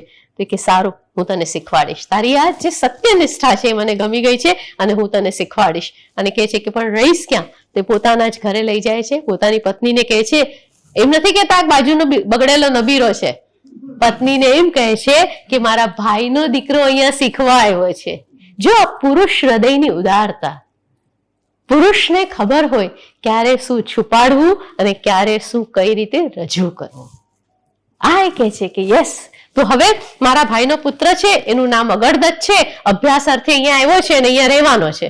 એમ પણ નથી એને કહેતા ભાઈનો દીકરો છે, તું તારે ઘરનું કામ કરાવજે, મારે એને ફ્રીમાં શીખવાડવાનું છે. આ કેલ્ક્યુલેટિવ દિમાગ નહોતું. તમે જુઓ વાતાવરણ કઈ રીતે નિર્માણ થાય છે. બાકી કેલ્ક્યુલેટિવ દિમાગ આપણા બધાના જ મનમાં હોય છે, પણ એ કહે છે કે અગરદત્ત આપણે એને પુત્રની જેમ જ રાખવાનો છે. એટલે પૂછે છે તો પણ અગરદત્ત કે મારે હવે શું કરવાનું? એને એમ થાય ને કે હમણાં કહેશે જા ભાઈ વાસણ ધોયા, વાળી લે બધું, કારણ કે પહેલાના જમાનામાં વાસણ તો ધોવાતા જ હતા, માટીના પણ ધોવા તો પડે જ. તો એ કે કાંઈ નથી કરવાનું, તું ભોજન કર, આરામ કર, કાલથી તારું ભણવાનું શરૂ. અને આ અગરદત્ત થોડાક સમયમાં ધીમે ધીમે શીખવાની શરૂઆત કરે છે. જૈન ધર્મના પ્રથમ તીર્થંકરનું નામ છે ઋષભદેવ. આ ઋષભદેવને માનવ સંસ્કૃતિના આપણે પુરોધા કહીએ છીએ, અને એમને 64 અને 72 કળાઓ આપી એ સમયે, કે પુરુષોએ ભણવાની કળા, સ્ત્રીઓએ ભણવાની કળા, અને આ બધી જ કળા મનુષ્યને આવડવી જોઈએ. એ સમયે જે કળાઓ હતી ને, કળાઓના નામ ક્યારેક તમે મેળવીને વાંચજો તો તમને ખબર પડશે. વાક કળા, ચાલવાની કળા, માટીના આપણે વાસણો બનાવવાની કળા, શસ્ત્ર કળા, ગજ કળા, ઘોડા ચલાવવાની કળા, સીવવાની કળા, બધી જ કળા દરેક મનુષ્યએ શીખવી જોઈતી હતી, કારણ કે મનુષ્ય ઇન્ડિપેન્ડન્ટ બનવો જોઈએ. અહીંયા અમદાવાદમાં તમારે ગુજરાત વિદ્યાપીઠની જ્યારે સ્થાપના થઈ અને ગાંધીજીએ જ્યારે એની સ્થાપના કરી, ત્યારે તમને યાદ છે વિદ્યાપીઠમાં બધાને સ્વાવલંબી બનાવવા માટે એ સમયે બાગકામ, માટીકામ, રેટીઓ, ઇલેક્ટ્રિસિટી બધું શીખવાડવામાં આવતું હતું. નાની નાની વસ્તુ, કે આપણે નાની નાની વસ્તુમાં પરાવલંબી ન બનીએ. એ આખા મૂળ આપણી સંસ્કૃતિમાં છે. તો એને ગજકળા, અશ્વકળા, રથકળા, નૃત્ય કળા, છોકરાઓ હોય તો પણ નૃત્ય કળા ત્યારે શીખવાડતા હતા. એવું નહોતું કે છોકરી નૃત્ય કરે છોકરા ન કરે, એવું કોઈ જ ભેદ નહોતો. નૃત્ય કળા, ગીત કળા, વાદ્ય કળા, ચિત્રકળા બધું શીખવાડે. જેની જે પછી બેસ્ટ હોય એનામાં આવે, પણ એને બધી શીખવાડે છે. જ્યોતિષ કળા, ઔષધ કળા ધીમે ધીમે શીખતો જાય છે, અને હવે એ તૈયાર થતો જાય છે. હવે તમને એમ થશે કે આ તો બહુ આમ શું કહે સુષ્ટું થઈ ગયું. હવે કોઈ સ્ત્રી પાત્રને લાવો તો આપણા મુનિ પણ એકદમ બરાબર છે, એટલે લાવે છે એક સ્ત્રી પાત્રને, કે આ સરસ મજાનો અગરદત્ત આટલી રીતે તૈયાર થતો હોય છે, ત્યારે ત્યાં એક સુંદરી એને રોજ ગવાક્ષમાં બેસીને જોતી હોય છે. ગવાક્ષ એટલે ખબર છે ને, પહેલે માળે આપણી બાલ્કની જેવી હોય, ઝરૂખો હોય, તો એ ગવાક્ષમાં બેસીને કોઈક સ્ત્રી એને જોતી હતી કે આ પુરુષ એટલો સરસ કરે છે, કોણ છે, અને એના તરફ ધીરે ધીરે આકર્ષાય છે. અને એક દિવસ એને જઈને કહે છે કે ભાઈ તું રોજ આટલો અભ્યાસ કરે છે, પણ હું તને રોજ તારા પર ફૂલ નાખીને તારું ધ્યાન ખેંચવાનો પ્રયત્ન કરું છું, તું જોતો કેમ નથી? તો કે બેન તમે છો કોણ, અને તમને ખબર છે કે અજાણ્યા પુરુષ સાથે આમ વાત ન કરાય? તો કે હું તમને જોઈને મોહિત થઈ છું અને મને તમારી સાથે લગ્ન કરવામાં રસ છે. અગરદત્ત પણ આટલી સુંદર કન્યાને જોઈને ડેફિનેટલી મોહિત થાય છે, પણ એ કહે છે, એક ક્ષણ વિચારે છે, એક વાર પડી ગયો છે એના જીવનમાં, એટલે વિચારે કે દેવ કન્યા હશે, નાગ કન્યા હશે, મારી પરીક્ષા લેતી હશે. એટલે ફરી પાછું કહે છે કે તું છે કોણ એ મને કે. તો એ કહે છે કે હું અહીંયા નગર શેઠની દીકરી છું. અને તો એ પછી પોતાનું ઓળખાણ આપે છે કે ભાઈ હું પણ શંખપુરના રાજાનો દીકરો છું, પણ અહીંયા ભણવા આવ્યો છું. તું મને હમણાં વિક્ષેપ ન કર, મારું બધું ભણાઈ જશે, અને જ્યારે હું શંખપુર પાછો જઈશ ત્યારે તને લઈ જઈશ, પણ ત્યાં સુધી તું હમણાં ટાઈમ પ્લીઝ થોડોક સમય મને આપી દે. અને એમ કરીને એને કહે છે કે ઓકે. હવે ફરી પાછી એની ફરવાનું આ તે થાય. હવે આટલું બધું તૈયાર થઈ ગયો અગરદત્ત, પણ કવિને એમ થાય કે મારે દેખાડવું કઈ રીતે તૈયાર થઈ ગયો છે, કારણ કે આ પહેલા તો છાપા નહોતા, નહીં તો છાપામાં આપણે નોંધાવી દે કે અગરદત્તને બધી કળાઓ આવડી ગઈ, પણ હવે કઈ રીતે? તો પછી કવિ એક નવી સિચ્યુએશન ઊભી કરે છે, અને સિચ્યુએશન ઊભી થાય છે કે એકવાર એ આમ ફરતો હોય છે બહાર, અને ત્યારે એક પ્રમથ હાથી આવે છે, આમ હાથી દોડધામ કરે અને બધા લોકો ભાગવા માંડે. હવે આખી સ્ટોરી તમને બધાને ખબર છે, હવે મારે બહુ ડિટેલમાં કહેવાની જરૂર નથી, પણ એ હાથી આવે અને એને બધા લોકો કે હટો હટો હટો, અને આપણો હીરો કે નહીં હું તો એને પકડીશ. અને અગરદત્ત પાસે કળા છે ગજને કાબુમાં કરવાની, અને ગજને કાબુમાં કેવી રીતે કરે છે આખું વર્ણન આવે છે કે પાછળ જેવો પાછો આવે ત્યારે ધાક દોડીને એની પૂંછડી પકડે અને પૂંછડીથી એને મારવાનો પ્રયત્ન કરે, કારણ કે તમારે જો ગાંડો હાથી હોય તો એની પૂંછડીની મદદથી ઉપર ચડવું પડે, સાઈડમાંથી ઉપર તમને ચડવા ન દે, નહીં તો કારણ કે એની સૂંઢ જે છે પૂંછડી સુધી ન પહોંચે. આ વિચાર કરો બધું કેટલું બધું કવિને પણ ખબર હશે, જૈન મુનિને એક્ઝેક્ટલી ખબર હશે કે શા માટે પૂંછડીથી ચલો ઉપર ચડે છે નાયક, કારણ કે આગળથી ચડવા જાય તો સૂનથી તમને પકડીને ક્યાંય ફંગોળી દે, તો એ કે પાછળ એને ખૂબ પ્રહાર કરે અને જેવો હાફી જાય, કારણ કે ગોળ ગોળ ફેરવે, પૂંછડી પકડવા માટે આમ ગોળ ગોળી ફેરાયા કરે અને હાથી થાકી જાય અને પછી જેવો લાગે કે આ થાકી ગયો છે ત્યારે પૂંછડીથી ઉપર ચડી જાય અને એનો માથાનો આ ભાગ હોય ને એ બહુ જ નાજુક હોય, ત્યાં એને મારીને એને કંટ્રોલ કરતા હોય છે. તમે જોયા હશે હાથી પર ચાડનો જે માણસ હોય એ મોટે ભાગે અહીંયા ઓલું રાખે, જેના અંકુશ રાખે અને એને કારણે એને કંટ્રોલ કરી શકે, તો એને કંટ્રોલ કરે છે અને ગજશાળામાં મૂકવા જાય છે. આ ગજશાળામાં કેમ મૂકવા જાય છે? કારણ કે એને ખબર છે કે હવે આ જે રાજા છે એ રાજા સુધી એને પહોંચાડવાનો હતો, એટલે લોકો કહે છે કે ભાઈ આ માણસે અગળદત્તે આને કાબુમાં કર્યો છે, તો અગળદત્તે કાબુમાં કર્યો છે એટલે રાજા તો બહુ ખુશ થઈ જાય છે અને રાજા કહે છે કે ભાઈ એને મહેલમાં લાવો. હવે અગળદત્તની બીજું ચરિત્ર જુઓ. સામાન્ય રીતે આપણને કશુંક મળે ને એટલે આપણે દોડી જઈએ કે મને આમને કહ્યું છે. અગળદત્ત પોતાના ઉપાધ્યાય જેને ભણાવ્યો છે એને બોલાવે છે કે તમે મારી સાથે ચાલો, અને એને લઈને એ રાજ દરબારમાં જાય છે અને રાજ દરબારમાં જાય છે એને લઈને અને પૂછે છે કે વાહ યુવાન, તે બહુ સરસ પરાક્રમ કર્યું છે અને લોકો તારો પરિચય આ, અને એનો પરિચય ઉપાધ્યાય આપે છે અને કહે છે પંડિત કે સામાન્ય રીતે રાજા જે ગુણવાન હોય ને એ પોતાના વખાણ પોતાના મોઢે ન કરે, એટલા માટે હું એના વિશે કહીશ. અને પછી એને કહે છે કે આ શંખપુરના રાજાનો આવી રીતે દીકરો છે અને આ બધી વાતો ચાલતી હોય છે અને એ જ સમયે એક ઘટના બને છે. આ જે ઘટના છે એ જેટલી પણ અગળદત્તની વાર્તાઓ કથાઓ લખાય એ બધામાં જ આવે છે. જો દરેક સમયે અલગ અલગ સર્જકોએ અગળદત્તની કથા લખી છે તો બધામાં થોડો થોડો ફેર રહેવાનો છે, પણ તો આ જે ઘટના છે એ બધામાં જ આવે છે અને એ ઘટના બહુ મહત્વની છે.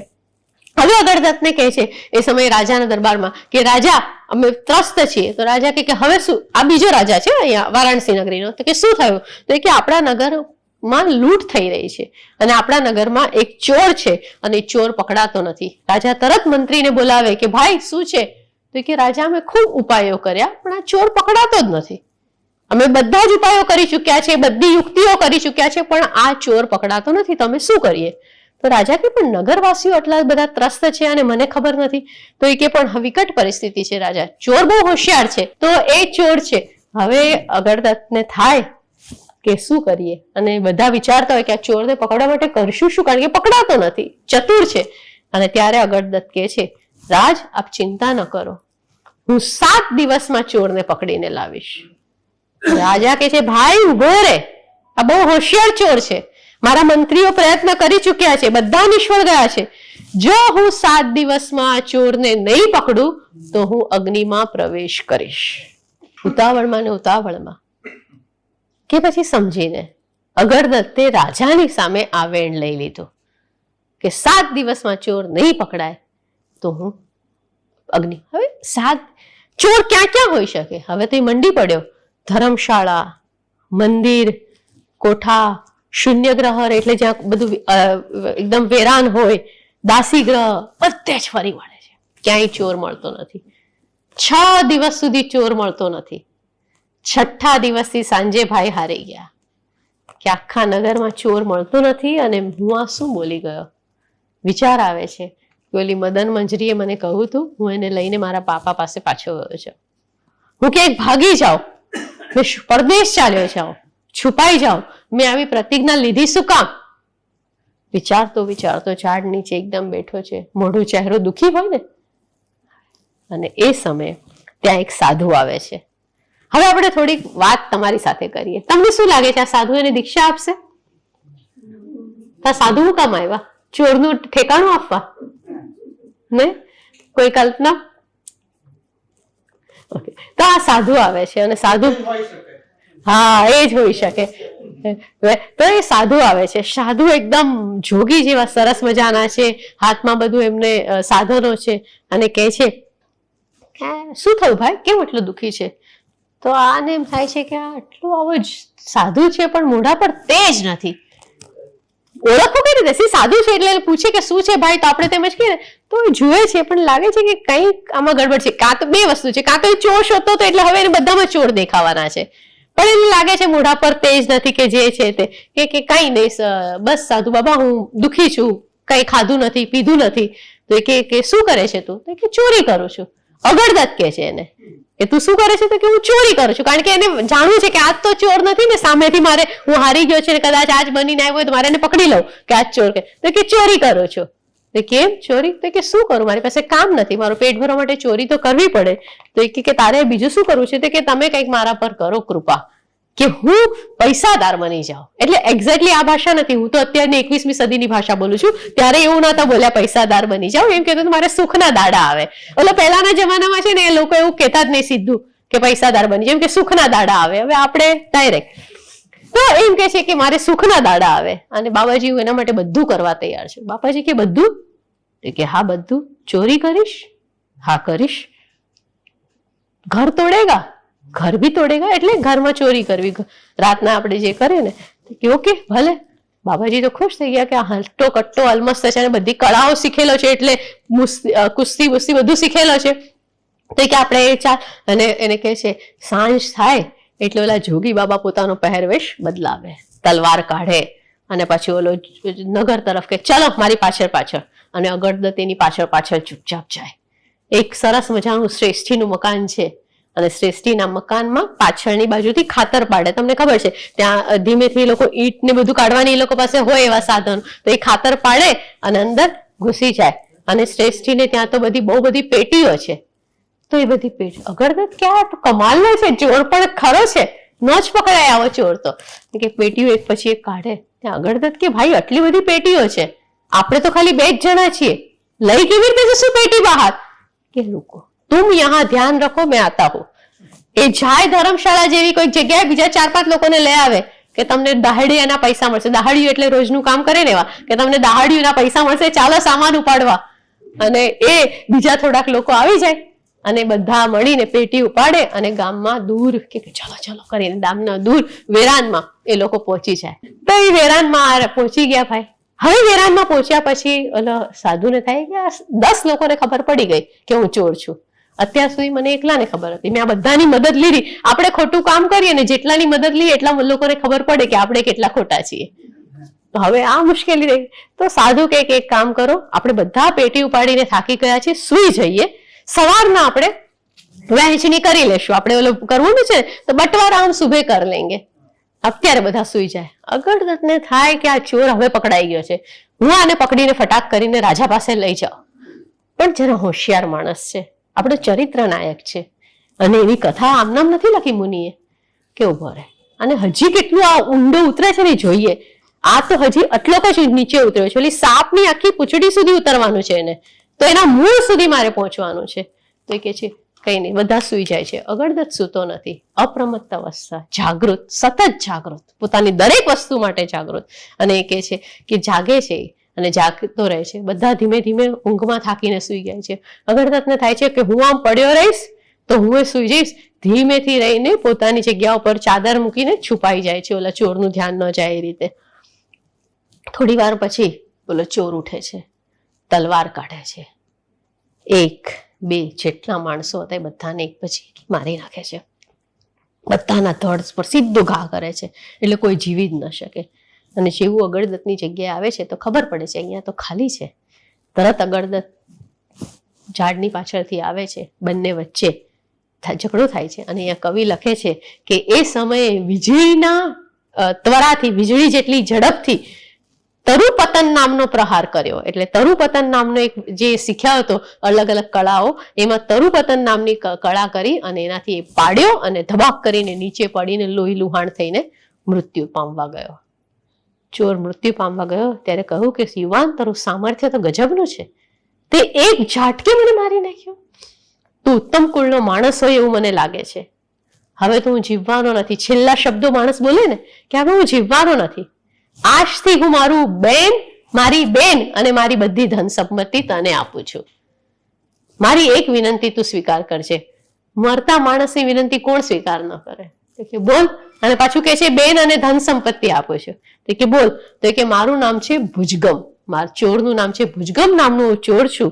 થોડેક આગળ જઈશ ને તો સ્મશાનનો એક ભાગ છે, ત્યાં એક મોટું વૃક્ષ છે, ત્યાં ભૂમિમાં મારું ઘર છે, તું ત્યાં જઈને આમ ટકટક કરીશ એટલે મારી બેન વીરમતી ભૂમિગ્રહનું ઓલું વાક ખોલશે અને પછી તું એને આ મારી તલવાર આપજે એટલે બધું સમજી જશે.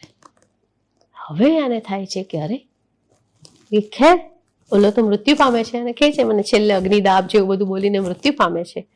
હવે અગરદત્તને થાય છે કે આ તો જવું પડશે, કે આ છે શું, આ તો સ્ટોરીમાંથી સ્ટોરી હવે આગળ થઈ રહી છે. અલવિદા કહે છે, જાય છે સ્મશાન ગ્રહમાં, મોટું વૃક્ષ ત્યાં પહોંચે છે, વીરમતી સાથ કરે છે એટલે ભૂમિગ્રહમાંથી ઓલું દરવાજો ખુલે છે, દેખાય જ નહીં આપણને એવી રીતે આમ ખુલે છે અને જાણે કે વીરમતી પોતાના ભાઈની રાહ જોઈને બેઠી હતી. જુએ છે કે આ ભાઈ નથી, એની બદલે કોઈ અજાણ્યો પુરુષ છે અને તલવાર છે. 1 સેકન્ડમાં સમજી જાય છે. પણ બીજી તરફ અગરદત્ત આ કન્યાને જોઈને એમ થાય છે, વાહ કેટલી સુંદર કન્યા છે, સાક્ષાત કામદેવની પત્ની હોય એવું લાગે છે. અગરદત્તની જોયા જ કરે છે સુંદર સ્ત્રીને અને વીરમતી પૂછે છે અચાનક શબ્દોથી એના ધ્યાનને તોડે છે કે તમે? અને અગરદત્તને ખ્યાલ આવે છે કે હું આને જોઈ રહ્યો હતો કે હા મને આ ભુજબળે તારી તલવાર આપી છે. તરત સમજી જાય છે કે મારા ભાઈનું મૃત્યુ થયું, ઓહ તો તમારા હાથ દ્વારા થયું છે, તો હવેથી તમે મારા ભાઈની સંપત્તિના માલિક છો અને મારા પણ નહીં.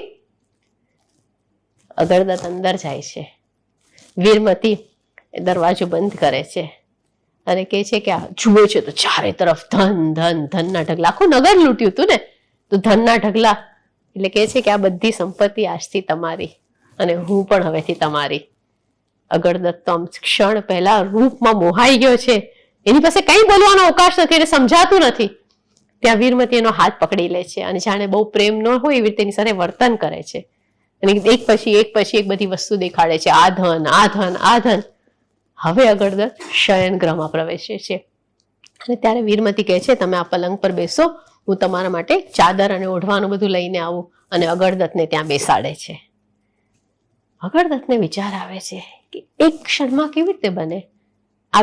હવે મેં તમને કીધું ને એની અવસ્થા એ જરાક મોહાઈ ગયો છે પણ ફરી પાછો જાગૃત થાય છે ને એમ થાય છે કે આટલી સરસ સુગંધ અને આ વીરમતી એક ક્ષણ પણ બોલી નહીં કે મારો ભાઈ કેવી રીતે મરી ગયો, મારા ભાઈ સાથે શું થયું, કેમ આવું બની શકે.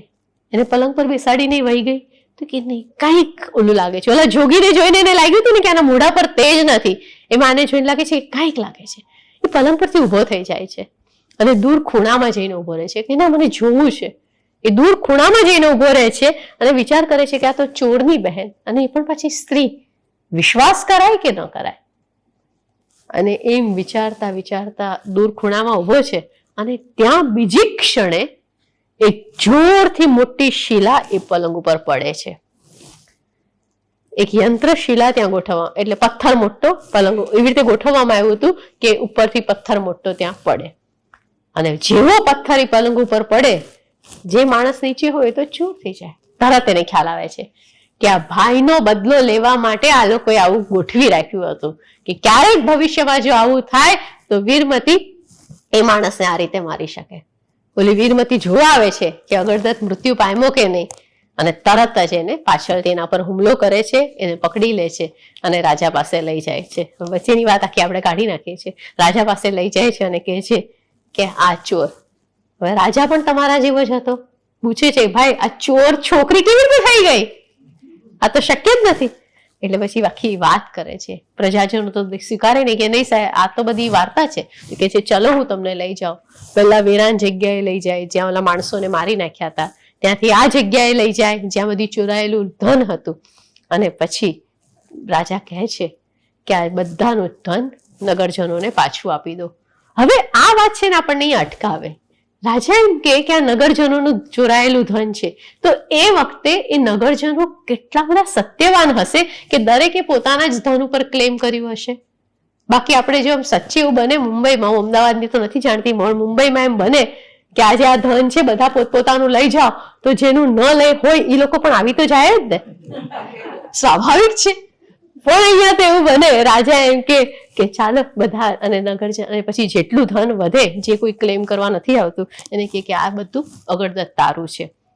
અગરદત્તના ખૂબ વખાણ થાય છે, એની હોશિયારીના વખાણ થાય છે અને છેવટે રાજા કહે છે કે અગરદત્તને હું મારી પુત્રી કમલસેના સાથે લગ્ન કરાવીશ. અને આખા રાજ્યમાં જય જયકાર થઈ જાય છે. હવે આ ઘટના ખાલી આટલી નથી. વાત તો એમ છે કે એક વાક્ય આવ્યું હતું આગળ કે સ્ત્રી પર વિશ્વાસ ન કરવો. સામાન્ય રીતે આપણે ત્યાં સ્ત્રી અને પુરુષ એ બંને જૈવિક રીતે જુદા બનેલી વ્યક્તિ છે. દરેકના સ્વભાવ, દરેકનું સ્ટ્રક્ચર જુદું છે. અને સામાન્ય રીતે બહેનો માટે એવું કહેવાય કે ઈર્ષા કે મોહ માયા થોડીક એમનામાં વધારે હોય, જ્યારે બીજી તરફ પુરુષમાં અહંકાર થોડોક વધારે હોય. આ પ્રકારની એક વર્ણન આપણે ત્યાં સામાન્ય રીતે આવતા હોય છે.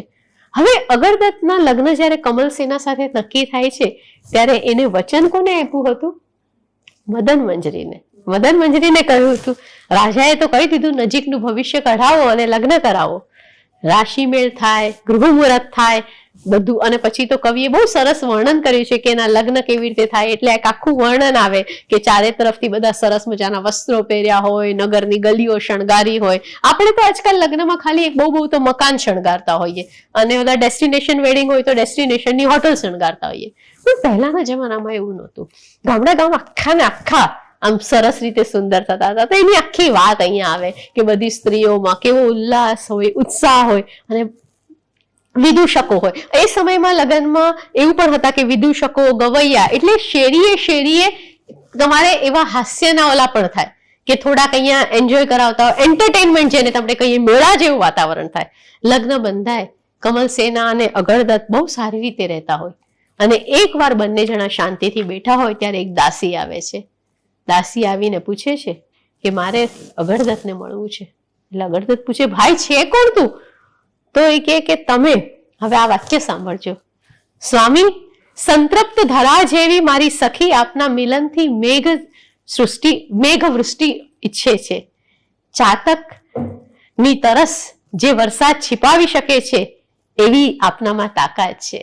આપ અહીં આનંદમાં છો પણ ત્યાં તે વિરહમાં ઝૂરી રહી છે. યાદ કરાવે છે કે આપ અહીં આનંદમાં છો પણ ત્યાં એ તમારી યાદ કરે છે. અને તમારી તો બધી સમૃદ્ધિ, તમારી હાથી પકડવાની ઘટના, ચોરની ચતુરાઈની ઘટના, અખૂટ સમૃદ્ધિ તમને મળી છે. હવે તો તમારી આ બધું સાંભળ્યા પછી તમારી સાથેના મિલનની એની ઉત્કંઠા બહુ વધી છે. તમે સુખ સાહિબીમાં હશો પણ તમારા વિના એ સ્વાદિષ્ટ ભોજનનો સ્વાદ પણ માણી શકતી નથી. કોમળ શૈયા એને કઠોર લાગે છે અને સુંદર વસ્ત્રો એને નકામા લાગે છે. વચનને યાદ કરો. યાદ કરાવે છે. વચનને કેવી યાદ કરાવવાની સ્ટાઇલ હોય. એ ભાઈ વચન આપ્યું હતું પૂરું ક્યારે કરીશ એમ નહીં, પણ એક વચનને પણ કવિ કઈ રીતે યાદ કરાવે, સરસ રીતે યાદ કરાવે છે કે તમે આવો. અને કે છે પોતાનો ગળાનો હાર કાઢીને કે સુંદરી, મારા પ્રેમનો ઉપહાર મદન મંજરીને આપજે અને કહેજે કે મારું હૃદય આજે પણ તેના મિલનની આશાથી ધબકે છે. જેમ પાણી વિના માછલીની સ્થિતિ હોય એવી રીતે રાજમહેલમાં હું એના વગર રહું છું. મિલનના દિવસો બહુ દૂર નથી, હું જલ્દી આવીશ. અને એ મેં કહી અને એને આશ્વાસન આપે છે. આ જે એક પરસ્પર એકબીજાનો આદર રાખવાની ભાવના છે ને, એ એક ઉત્તમ ચરિત્રની ભાવના છે. એ સામાન્ય નથી બની જતા. ગમે તેટલી સમૃદ્ધિ આવે પરંતુ જે ઉત્તમ ચરિત્રો છે એનું વર્તન, એનો આચાર ક્યારેય સામાન્ય ન હોઈ શકે. એમનામાં સામેવાળાને કહેતી વખતે એક આદર ધારણ કરેલો હોય છે. અને એવી રીતે અગરદત્ત અને કમલસેના ફરી પાછા શાંતિથી બેઠા હોય છે. ત્યાં ફરી પાછું એક દિવસી વખાણ કરતા, પરસ્પર વાતો કે સુંદર પ્રકૃતિ, આ બધું ચાલ્યા કરે. પ્રેમની ગોષ્ઠી પણ આવે એ લોકોની. એટલે જૈન કથાઓ નીરસ હોય છે એ વાત આપણે જૈન કથાને વાંચ્યા વગર કરેલી છે. જો એ કથામાં આપણે પ્રવેશ કરીએ ને તો આપણને ખ્યાલ આવે સ્ત્રીના, પુરુષના, પ્રકૃતિના સૌંદર્યો, પરસ્પરની વાતો, એ દરેકમાં કશુંક ને કશુંક વ્યક્ત થતું હોય છે. રંગ જે હોય છે બધા જ વ્યક્ત થતા હોય છે. એ સમયે બે માણસો આવે, રાજાનો જય કરે અને પૂછે કે આ બે દૂત ક્યાંથી આવ્યા છે? તો કે અમે શંખપુરથી આવ્યા છીએ. આપણે બધા ભૂલી ગયા કે અગરદત્તે મૂળ એના મા બાપ પાસે જવાનું હતું, પણ એને યાદ કરાવે છે કે અમે શંખપુરથી આવ્યા છીએ. શંખપુરથી? અને તરત જ અગરદત્ત ઉભો થઈ જાય કે હા, આ તો મારા ઘરેથી આવ્યા છે. ખુશ થઈ જાય, પૂછે મારા માતા પિતા કેમ છે, અને પછી પોતાને એમ થાય કે કેવું મારા પપ્પાએ મને બોલાવ્યો. એટલે માણસ તો હોય ને, છેવટે તો એ પણ માણસ છે. એ કે મારે આવવું જોઈતું હતું પણ મને પિતાએ બોલાવ્યો એટલે હવે હું તરત આવીશ. તમે એમને જઈને કહો કે મારી રાહ જુએ, હું આવું છું. ચાલો આપણે સાથે નીકળી જઈએ. એમ ન હોય. આ એક ઉદાત્ત ચરિત્ર છે. એટલે હવે એ જાય પોતાના સાસરા પાસે અને સસરાને કે મારે ઘરે જવું છે. એટલે કે પણ તમારા વગર અમારું રાજ્ય સૂનું પડી જશે. અને ત્યારે એમ કહે કે તમારી વાત તો સાચી, પણ વિચાર કરો કે હું સાસરામાં કેટલો વખત સારો લાગીશ. પુરુષ સાસરે બહુ સારો લાગે નહીં. અને રાજા પણ એમ તાર્કિક વાત કરે એટલે રાજા પણ તરત માની જાય અને એમ કે હા ચોક્કસ તમે એ તરફ જાઓ. અને પછી અગરદત્ત નક્કી કરે કે નક્કી હવે રહી ગઈ મદન મંજરી. કારણ કે આ જો નીકળી જશે તો મદન મંજરી બેન તો અહીંયા રહી જશે. પણ કવિને બધું યાદ છે. અમે ક્યારેક જો આપણે હવે ગેસ છે ને, ગેસ તમે રસોડામાં તો જતા હશો ને બધા ભાઈઓ, તો પહેલા તમને ખબર હશે કે આપણી પાસે 2 જ ગેસ આવે તો 2 જ ઓલા હતા એના પર ઓલા ઝાડ. હવે 4 આવી ગયા, બરાબર ને? તો 4 ઉપર તમે જો 4 શાક મૂક્યા હોય તો શું તમને 4 શાક મૂક્યા છે, ટિંડોરા અને પછી મગ અને પછી તુરિયા અને ભીંડા. હવે તમે બધા 4 શાક મૂક્યા હોય તો તમે આમાં મીઠું નાખો તો ક્યારેક ભૂલી જવાય કે નહીં કે શેમાં મીઠું નાખ્યું કે શેમાં ન નાખ્યું, થઈ જાય એવું, ક્યારેક તો રહી જાય. પણ કવિ જે છે ને એને ખબર છે કે મેં ક્યાં કેટલા કેરેક્ટર મૂક્યા છે. કવિનું ફોકસ છે. અને કોણ છે? સાધુ છે. એ સાધુનું ફોકસ કેવું હશે કે એને પોતાના, કારણ કે એ રાઇટર નથી, એ સાધુ છે. રાઇટર હોવું અને સાધુ હોવું એ 2 જુદી વસ્તુ છે. રાઇટરને ખબર જ હોય કે મારે આ લખવાનું છે, પણ સાધુના જીવનમાં વિહાર હોય છે. સાધુના જીવનમાં શ્રાવક શ્રાવિકાઓને સતત ઉપદેશ આપવાનો હોય છે. સાધુના જીવનમાં બાકીના શાસનના કામો પણ હોય છે. ને એની વચ્ચે એ સમય કાઢીને જયારે આ લખતો હોય છે, પણ એને યાદ છે કે મેં કયા કેરેક્ટર ક્યાં મૂકેલા છે. અને તરત જ કહે છે કે ચાલો નીકળે છે જવાબ, બધા તૈયાર થઈ જાય છે. અને એ સમયે એ ત્યાં બરાબર પોતાના ગુપ્તચરો પાસે મેસેજ મોકલાવી દે છે અને મદન મંજરીને કહે છે તૈયાર રહેજે, મારો રથ આવશે, તારે એમાં બેસી જવાનું છે. પહેલાના જમાનામાં રાજા અને રાણી બહુ વર્ષો પછી સાથે આવી રીતે બેસે. પાછળ હોય રાણીની પાલખી ને બધું તમને ખબર છે. તો મદન મંજરીના ઘર પાસેથી નીકળે રથ અને મદન મંજરીને લઈ લે રથમાં. અને રાજાનો તો ગુપ્તચરની આખી વ્યવસ્થા એટલે બધું બહુ સરસ બની જાય છે. ખેર એ લોકો આગળ જઈ રહ્યા છે. એક નગરમાંથી બીજા નગરમાં જવા માટેની એક આખી સિસ્ટમ હતી. વન આવે, મુશ્કેલીઓ આવે, એટલે અગરદત્ત હવે પોતાની વચન પણ પૂરું કર્યું છે, બહુ ખુશ છે. એક તરફ કમલ સેના છે, બીજી તરફ મદન મંજરી છે. અને એ સમયમાં બહુ શાંતિ જતા હોય છે. પણ જેવું નગર છોડે અને જંગલમાં પ્રવેશ કરે ત્યાં અચાનક જ એક ભીલોની ટોળી સામે આવે છે અને હુમલો કરે છે અગરદત્ત આખી સેના પર. તો પહેલા તરત જ અગરદત્ત પોતે લડવાનો જાય એટલે સેના પર હુમલો કરે, સિપાહીઓ લડે, સિપાહીઓ હારી જાય, ખૂબ ખુમાર થાય અને અગરદત્તને સમજાય કે હવે પોતે જવું પડશે. એને લડવા જાય છે અને અગરદત્ત જયારે લડવા જાય છે ત્યારે ખૂબ વ્યૂહ સાથે લડતો હોય છે. હવે આ લડાઈમાં સૈન્ય અને અગરદત્તનો રથ છૂટા પડી જાય છે. મદન મંજરી અગરદત્તના રથમાં હતી અને અગરદત્તને સમજાય છે કે આ જે સેનાપતિ જે એની સામે છે એને હરાવવો સહેલો નથી. એટલે એ વિચારવા પડે છે, કારણ કે જેટલો આ પ્રહાર કરે એટલો સામે પ્રહાર કરે. આ તરફ એનું સૈન્ય એની સાથે નથી, એની પાસે ખાલી મદન મંજરી છે. એ ચિંતામાં છે, જોશથી આક્રમણ કરે, ઓલો જોશથી આક્રમણ કરે, બંને એકલા જ છે પણ આક્રમણમાં બંને એકબીજાની સાથે છે. એ વિચાર કરે છે કે હવે આને હરાવવો કઈ રીતે. એ પોતાના ગુરુને યાદ કરે છે કે ગુરુએ મને કઈ કઈ વસ્તુ શીખવાડી હતી જીતવા માટે. અને અચાનક એને યાદ આવે છે કે ગુરુએ કહ્યું હતું કે જ્યારે આ પ્રકારની લડાઈ હોય અને તારો જો સામેવાળો તારા જેટલો સમકક્ષ હોય ત્યારે તું અમુક કુટિલ નીતિ કરે તો ચાલે. આપણે જે કહેવત છે everything is fair in love and war, આ ઇંગ્લિશમાં પછી આવ્યું. બાપુ આપણે ત્યાં હતું પહેલા કે તમે ક્યારે કુટિલ નીતિ કરી શકો. ખેર, તો એ કહે છે કે અને તરત એ મદન મંજરીને ઈશારો કરે છે.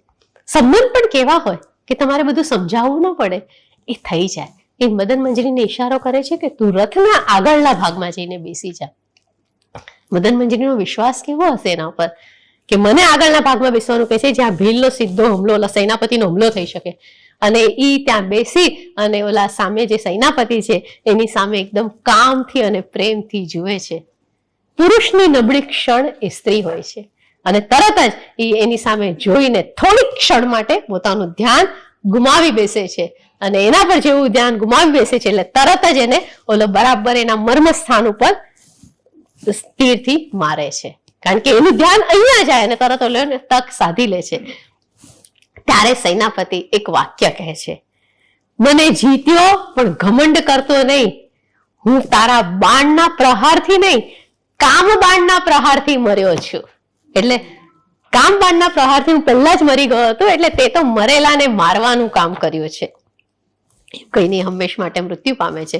પણ અગરદત્ત તો જીતી ગયો કે હાશ ચાલો, અને એમ કરીને નીકળે છે. એ લોકો રસ્તામાં જાય છે અને રસ્તામાં હવે ઓલું સૈન્ય છૂટું પડી ગયું છે, એટલે વિચાર કરે છે કે બાકી બધા ક્યાંય ગયા, કારણ કે કમલસેનાને પણ શોધવાની છે અને રસ્તો શોધી રહ્યા છે. તો થોડા માણસોને પૂછે છે, ભાઈ શંખપુરનો રસ્તો ક્યાં? અમે તો રસ્તો ભૂલ્યા છે. તો કે શંખપુર જવાના 2 રસ્તા છે. તો કે એક આ રસ્તો છે બહુ લાંબો છે, અને બીજો રસ્તો એવો છે કે જ્યાં 4 પ્રકારની તમને મુશ્કેલી આવશે.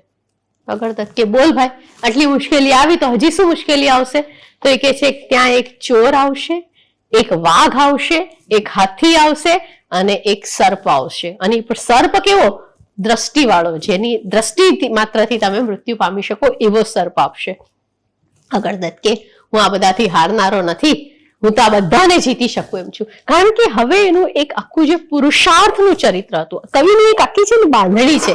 આ તમને થોડી હવે હું કથા સ્કીપ કરશું આપણે, પણ કવિની આખી એક બાંધણી છે. તમે જુઓ તો એક અગરદત્ત જે પૂરેપૂરો લાડકોડથી બગડી ગયો હતો, એ ધીરે ધીરે પોતાનું ચરિત્ર, પોતાની શક્તિ નિર્માણ કરે છે. તો એ માત્ર એક મોહાંધ પુરુષ કે એક સ્ત્રીને ગમી જાય એવો ચોકલેટી વ્યક્તિ નથી, સુંદર રેખા. એની પાસે એક સાહસ છે, એની પાસે એક તાકાત છે, એની પાસે ક્ષણ જ્યારે આવે, મુખ્ય ક્ષણો, ત્યારે જાગવાની વૃત્તિ છે. આ મહત્વનું છે. કોઈ પણ ચરિત્રનું તમે ચિત્રણ કરો ત્યારે તમારે આ વસ્તુ સતત આવવી જોઈએ, અને એ વાત એનામાં આવી રહી છે. અને ખેર એને આ જે 4 મુશ્કેલીઓ આવે છે એને ફટાક કરીને આપણે 2 મિનિટમાં જોઈએ તો એક ચોર આવે ફરીથી પાછો, અને એ ચોર પણ પાછો સાધુ વેશે આવે, અને બીજા થોડાક લોકો પણ કે રાજા તમે જઈ રહ્યા છો શંખપુર તરફ, તો અમે તમારી સાથે આવીએ. અને એ ચોર સાધુ વેશે આવ્યો હોય એટલે એને એમ કે હું તમારા માટે જરા દહીં દૂધ લઈને આવ્યો છું, તમે બધા ખાઈ લો. અગરદત્ત ખાઈ નહીં અને એની સાથે મારામારી થાય, એ પૂરું થઈ જાય. પછી એક વાઘ આવે, એ વાઘ જેવો હુમલો, એટલે બહુ સરસ એક સ્ટાઇલ બતાવે છે વાઘને મારવાની. જેવો વાઘ એના પર પ્રહાર કરવા આવે છે ત્યારે શું કરે છે, તો એ જે એની પાસે ઉપવસ્ત્ર હોય, જે ઓલું ઉપર નાખેલું વસ્ત્ર હોય, એ વસ્ત્ર પોતાની હાથે બાંધી દે છે, અને એ વસ્ત્ર બાંધીને એટલું જાડું કરી નાખે છે હાથ, અને એ હાથ વાઘના મોઢામાં નાખે અને તરત બીજી તલવારથી વાઘ પર હુમલો કરે. અને એ રીતે વાઘને કરે છે. તો એક પછી હાથીનું તમને ખબર છે કઈ રીતે હરાવી શકે. અને સાપ જે આવે છે તો એની પાસે એક સ્તંભન નામની કળા છે, જે તમને ખબર હોય તો નાનપણમાં, હવે અત્યારના બાળકો રમે છે કે નહીં મને નથી ખબર, પણ એક સ્ટેચ્યુ નામની ગેમ છે, સ્ટેચ્યુ. હવે ત્યારે એક કળા હતી, તમે જેને હિપ્નોટાઇઝ કરી શકો આંખોથી, તો એ હિપ્નોટાઇઝ કરે સાપને અને પછી એ સાપનું મારી નાખે. અને આ રીતે 4 જગ્યાએ જીતે છે, અને જીતીને શંખપુર તરફ પહોંચે છે. તો ત્યાં ઓલા સિપાઈ અને કમલસેનાની રાહ જોતા હતા. તો પૂછે છે કે તમે અહીંયા કેમ રાહ જોતા હતા? તમારા વગર અંદર પ્રવેશ અમારો કેવી રીતે થાય? ઓકે સારું, આપણે બધા સાથે પ્રવેશ કરીએ. જાય છે, માતા પિતા સામૈયું કરે, ખૂબ સારી રીતે એ લોકો આગળ જાય છે. હવે અહીંયા તો એનો પ્રવેશ થઈ ગયો. મદન મંજરી સાથે, કમલસેના સાથે બહુ સારું જીવી રહ્યા છે. એટલું સારું જીવન હોય તો પછી આગળ શું થયું હશે? અને એક દિવસ વસંત આવે. તમને ખબર હોય તો રાજા રાણીઓના સમયમાં એવું હતું ત્યારે કે વસંત આવે ને તો તમારો જે તમારે માળી હોય એ તમને આવીને કહેણ આપે કે રાજા વસંત આવી છે, જંગલમાં વસંત માણવા આવો. આપણે તરંગવતી નામની એક કથા છે, એમાં પણ વસંતનું વર્ણન આવે છે. તો એ સમયમાં એવું હતું કે વસંત આવે એટલે તમને કહેવા આવે, અને અહીંયા વસંત આવે છે. હવે સંસારમાં આટલો બધો લતબત છે, 2 સુંદર પત્નીઓ છે, આટલી સમૃદ્ધિ છે. એ અગરદત્તને આ સંસારના જો રસમાં ચાલ્યો જશે તો એને સંસારની વિકટતાનો અનુભવ કેવી રીતે થશે? અને મૂળ વસ્તુ કે જો એ વધારે ને વધારે મોહમાં જશે તો કવિનું ઉદ્દેશ્ય એને મોહાંધ બનાવવાનું તો નથી. તો હવે જો કવિએ શું અહીંયા કમાલ કરી છે, કવિએ કમાલ એ કરી કે આ બધાને વસંતમાં ત્યાં બોલાવે છે.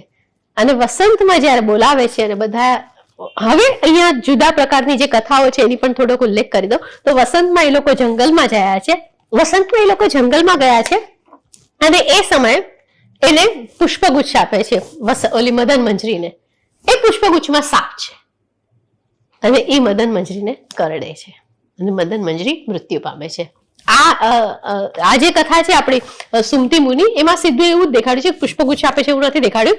એક સાપ છે જે વસંતમાં ફરતા હોય અને મદન મંજરીને કરડે છે, કારણ કે જંગલ છે, જંગલમાં તો બીજું શું હોઈ શકે, અને મદન મંજરી મૃત્યુ પામે છે. અને આને આઘાત લાગે છે અને રડે છે, વિલાપ કરે છે કે આ શું થઈ ગયું. એનો જે વિલાપ છે એ આપણને રામના વિલાપ સામે યાદ આવે. જ્યારે સીતાનું હરણ કરી ગયા હતા ત્યારે એને કહ્યું હતું ને કે આ ઝાડ, આ પાન તમે શું કરતા હતા, ક્યાં છે મારી સીતા, એવો વિલાપ કરે છે કે મેં બી શું હતી વિધાતા, તમે આને લઈ લો છો જેના દ્વારા મારું જીવન છે, જે મારું સર્વસ્વ છે. અને એ સમયે આપણને ખ્યાલ આવે છે કે આપણો જે નાયક અગરદત્ત છે એ આના મોહાંતમાં, એના રાગમાં કેટલો બધો ડૂબેલો હતો.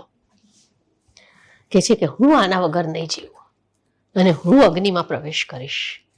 હવે એ સમયે બે વિદ્યાધરો ઉપરથી પસાર થતા હતા અને જુએ છે કે એક પુરુષ એક સ્ત્રીના પ્રેમમાં આવી રીતે અગ્નિમાં પ્રવેશ કર્યો છે, કે આનું છેલ્લી જે અંતિમ ક્રિયા કરવાની છે. હું તો કે છે વિદ્યાધર પુરુષ નીચે આવે છે અને કહે છે કે એક સ્ત્રી માટે તું આ કરી રહ્યો છે, તારું જીવન એકચ્યુઅલી આ નથી, તું આવો કેવો મોહાંતમાં થઈ ગયો છે. તો કે નહીં, હું મદન મંજરી વગર નહીં જીવી શકું. એટલે છેવટે વિદ્યાધર પોતાની વિદ્યાનું સ્મરણ કરે છે અને મદન મંજરીને જીવિત કરે છે. મદન મંજરી જીવિત થાય છે. ફરી પાછું એને સારું લાગે છે. હવે તમને એમ થશે કે સેજલબેન આ કથા કઈ દિશામાં જઈ રહી છે. એકચ્યુઅલી અગરદત્તની કથા અહીંયાથી શરૂ થાય છે. હા, અગરદત્તની કથાનો જે મૂળ ભાગ છે ને એ હું તમને કહું અહીંયાથી હવે શરૂ થાય છે. બહુ નાનકડી વાત હવે રહી ગઈ છે કે દરેક મનુષ્ય જે જન્મ લે છે અને મૃત્યુ પામે છે એની એક સળંગ લખાયેલી રેખા છે. સ્વપ્ન જોવા, સ્વપ્ન પૂરા કરવા અને છેવટે ધીમે ધીમે પોતાના શરીરને, જે પામેલું શરીર છે એને ધીમે ધીમે મૃત્યુ તરફ લઈ જવું. આ એક આખી રેખાની વચ્ચે અગરદત્તનું જો જીવન પણ એવું જ હોય તો પછી એની ચરિત્ર શું કામ લખાય? જો અગરદત્ત પણ એવો જ માણસ હોય તો એના વિશે વાત કરવાનો અર્થ શું છે? મૂળ વસ્તુ બે છે. જરૂરી નથી કે દરેક વ્યક્તિ દીક્ષા લે કે દરેક વ્યક્તિ અધ્યાત્મને રસ્તે રહે. મૂળ વસ્તુ એ છે કે આપણા પાસે જેટલા ભાવ છે, આપણી પાસે જેટલી સમજણ છે, શું એના પર આપણો કાબુ છે ખરો? That is important. આપણી પાસે બધું જ છે, આપણી પાસે 8 રસ છે, ક્રોધ છે, શૃંગાર છે, મોહ છે, માયા છે, બધું જ હોવા છતાં એના પર આપણો પોતાનો કાબુ કેટલો છે? જો મનુષ્ય પોતાના જીવનમાં પોતાના ભાવ પર કાબુ ન મેળવી શકે તો એ ઉત્તમ ચરિત્ર કઈ રીતે બની શકે? વાત એટલી જ માત્ર છે. અને એટલી જ વાત માટે આપણને સતત આ પ્રકારની કથાઓ પાસે લઈ જવામાં આવે છે કે તું શક્તિશાળી છે, તારી પાસે પુરુષાર્થ છે, તારી પાસે સમૃદ્ધિ છે, પરંતુ એના ઉપર તારો કાબુ છે. તું ભલે 100 રૂપિયા ખર્ચી શકે છે, પણ 100 રૂપિયા ખર્ચવાની ક્ષણે તું એ માટે 1000 રૂપિયા આપી દે એટલો ગાંડો તો નથી થઈ ગયો ને? કે પછી જ્યાં 100 થી કામ ચાલતું હોય ત્યાં તું તલવારથી તારી સત્તાનો ઉપયોગ તો નથી કરતો ને? આ એક સિમ્પલ વસ્તુ, પોતાના શક્તિનો, પોતાના સામર્થ્યનો દુરુપયોગ, એ અહંકારની વશ હોય, એ સત્તાવશ હોય, એ સમૃદ્ધિ વશ હોય, એ મોહાંધ વશ હોય, ગમે તે વશ કેમ ન હોય, જેની પાસે બિલકુલ સંપત્તિ ન હોય એ વ્યક્તિ પણ પોતાના ફિલિંગ ઉપર કેવો કાબુ કરે છે, એ દરેક કથાના મૂળમાં આપણે આવે છે. એ માત્ર જૈન કથામાં નહીં, તમે દરેક ધર્મ કથામાં જુઓ, દરેક આધ્યાત્મ કથામાં જુઓ, દરેક જીવન મોટિવેશનલ કથામાં જુઓ કે ફાઇનલી આપણી જાત પરનો કાબુ, પ્રમત્ત અને અપ્રમત્ત અવસ્થા, જેને અપ્રમત્ત આપણે અહીંયા જૈન ધર્મમાં કહે છે. એટલે હું એની વાત કરું છું કે આપણે કઈ રીતે એને કાબુ કરીએ છીએ, કઈ રીતે અગરદત્ત નામની વ્યક્તિ એ પોતાના વસ્તુને કાબુ કરે છે. તો એ મદન મંજરીનો જે મૃત્યુ છે ને એ આપણને સમજાવે છે કે મોહાંધમાં એટલું કે હું આની પાછળ અગ્નિમાં પ્રવેશ કરીશ. તો મને એમ થાય કે ઉભો રે ભાઈ, હું જો ત્યાં હોત તેને પૂછત કે આ કમલ સેનાનો શું વાંક છે, તારા માતા પિતાનો શું વાંક છે? પણ મોહાંધમાં આવેલી વ્યક્તિ નથી સમજી શકતી, એને ખ્યાલ નથી રહેતો કે શું કરવા જઈ રહી છે. અને ત્યારે આવો કોઈ ચમત્કાર થાય. એ ચમત્કાર એટલા માટે નથી થયો કારણ કે ચમત્કારોથી આ બધી કથાઓની મજા હોય. એ ચમત્કાર એટલા માટે થયો છે કે જેથી આ થોડોક હજી વખત જીવે અને આપણી પાસે સત્ય પ્રગટ થાય કે એને શું નહોતી કરવું જોઈતું. અમુક જગ્યાએ છે ને આમ કે રિવાઇન્ડ, જો મારી લાઈફ રિવાઇન્ડ થાય ને તો હું એટલું ખોટી વસ્તુ ન કરી શકું. પણ બેડ લક કે સમયનું કોઈ ચક્ર હજી સુધી આવ્યું નથી જે આપણને રિવાઇન્ડ પોઝિશનમાં લઈ જાય અને આપણી કરેલી ભૂલોને સુધારી શકાય. એટલે ભૂલ ન થાય એવી પરિસ્થિતિમાં લાવવાની વાત છે. વિદ્યાધર આવે જીવાડે અને મદન મંજરી જાગી જાય. હવે આ મદન મંજરી તો જાગી ગઈ છે. જ્યારે મદન મંજરીને સર્પ સાથે દંશે છે ત્યારે એ લોકો બંને બહુ દૂર હોય છે, એટલે બાકીના જે આખું આવ્યું હતું એ લોકો તો ઘર તરફ ચાલ્યા ગયા છે અને રાજાને એમ લાગે છે કે કુંવર જે છે એ મદન મંજરી સાથે ફરવા ગયો છે, કારણ કે એ લોકો જંગલ તરફ દોડને ગયા હતા. તો એ લોકોને એમ થાય છે કે એ લોકો ફરવા ગયા છે, પાછા આવશે. હવે મદન મંજરી જાગી ગઈ છે. અગડગત બહુ ખુશ થાય છે, એકદમ ખુશખુશાલ, અને કે છે હવે રાત પડી ગઈ છે, હવે ઘર તરફ જવું અત્યારે યોગ્ય નથી, કારણ કે ફરી પાછું કશુંક નીકળે તો એની બદલે કંઈક નજીકમાં જોઈએ કે કંઈક આપણને જગ્યા મળી જાય, વેરાન સ્થળ જેવું જ્યાં સપાટ ભૂમિ હોય, જંગલ વગેરે ન હોય, તો આપણે ત્યાં જઈએ. દૂર એક અવાવરું જગ્યા દેખાય છે અને ત્યાં મદન મંજરી સાથે પહોંચે છે. એ સમયે મદન મંજરી કહે છે અંધારું છે, હવે અંધારાથી ડર લાગે છે, તમે પ્રકાશની વ્યવસ્થા કરો. એટલે એ દૂર જાય છે. વનસ્પતિ અમુક પ્રકારની હોય જેનાથી આપણે અગ્નિ પેટાવી શકીએ, એ અગ્નિ પેટાવીને આવે છે. એ જ્યારે અગ્નિ પેટાવીને આવે છે ને ત્યારે એ અવાવરું જગ્યામાં ઓલરેડી ચોર હોય છે અને એ ચોરો મદન મંજરીને એ લોકોએ પ્રકાશ કર્યો છે ત્યાં. નાવ મેં તમને કીધું ને, સ્ટોરી હવે શરૂ થાય છે, ભલે નાનકડી સ્ટોરી છે હવે, પણ એ મદન મંજરીને કહી રહ્યા છે કે અમે તને લઈ જશું. મદન મંજરી કહે છે એને અથવા લૂંટી લેશું એવું કંઈક વાત થઈ છે, અને મદન મંજરી કહે છે ના, તમે એક કામ કરો, હમણાં જે અગડદદ આવશે ને એને તમે મારી નાખો ને પછી મને સાથે લઈ જાઓ. ચોર તમે વિચાર આવે છે, પણ એ જુએ છે કે એક ચોર હોય છે ને બહુ સુંદર હોય છે અને મદન મંજરીને એની સુંદરતા બહુ ગમી ગઈ છે, એટલે એને કહે છે કે તમે મને લઈ જાઓ, તમે આને મારી નાખો. ચોરને વિચાર આવે છે કે આ શું કહી રહી છે, અમે તો લૂંટવા આવ્યા હતા, એની બદલે તો આશરી તો તમને શું વાંધો છે, મને લઈ જશો એટલે મારી સંપત્તિ પણ મળશે, મારા ઘરેણા જે તમે લૂંટવા આવ્યા છો, અને પ્લસ તમે આને મારી નાખો. ચોર ના પાડે છે, પછી ઓલી એને મનાવી લે છે અને સંમત થઈ જાય છે કે સારું, અગડદત જ્યારે આવશે ત્યારે અમે એને મારી નાખશું. હવે વિચાર કરો, જેવો અગડદત આવે ત્યારે દૂરથી જોવે છે કે અહીંયા તો પ્રકાશ છે, તો એ આવે છે અને પૂછે છે કે અહીંયા પ્રકાશ કેમ હતો? અને મદન મંજરી જવાબ આપે છે, એક બુદ્ધિશાળી સ્ત્રી, આપણને સેલ્યુટ કરવાનું મન થાય, ભલે ગમે એટલી ખરાબ છે, કે તમે પ્રકાશ લઈને આવતા હતા ને, એ પ્રકાશનો છાંયડો એવો અહીંયા પડતો હતો, એને પ્રકાશની ફ્લેમ પડે ને સામે, તમે આમ લઈને જાઓ તો એને કારણે તમને અહીંયા પ્રકાશ જેવું લાગતું હતું. અગડદતને લાગે છે કે હા ભાઈ, એવું હોઈ શકે કે કદાચ અમારા પ્રકાશ ને એવો ત્યાં પડતો હશે ને એને કારણે મને એવું લાગ્યું હશે. પછી એ સમયે પોતે મશાલ મૂકવા માટે નીચે ઓલો વળવા જાય તો કે મારી તલવાર વચ્ચે આવે છે, જરાક તું આ તલવારને રાખ, હું અને અહીંયા બરાબર દીવો કરવા જાઉં. અને ત્યાં મૂકવા જાય છે અને એ જ સમયે બરાબર તલવાર એ આમ નીચે વળ્યો છે અને તલવાર અહીંયાથી પડે છે. એટલે અગડદત પૂછે ભાઈ તમે સાચે વાવી હતી, તલવાર બહાર કેવી રીતે પડી ગઈ અને મ્યાનમાંથી બહાર કેવી રીતે આવી?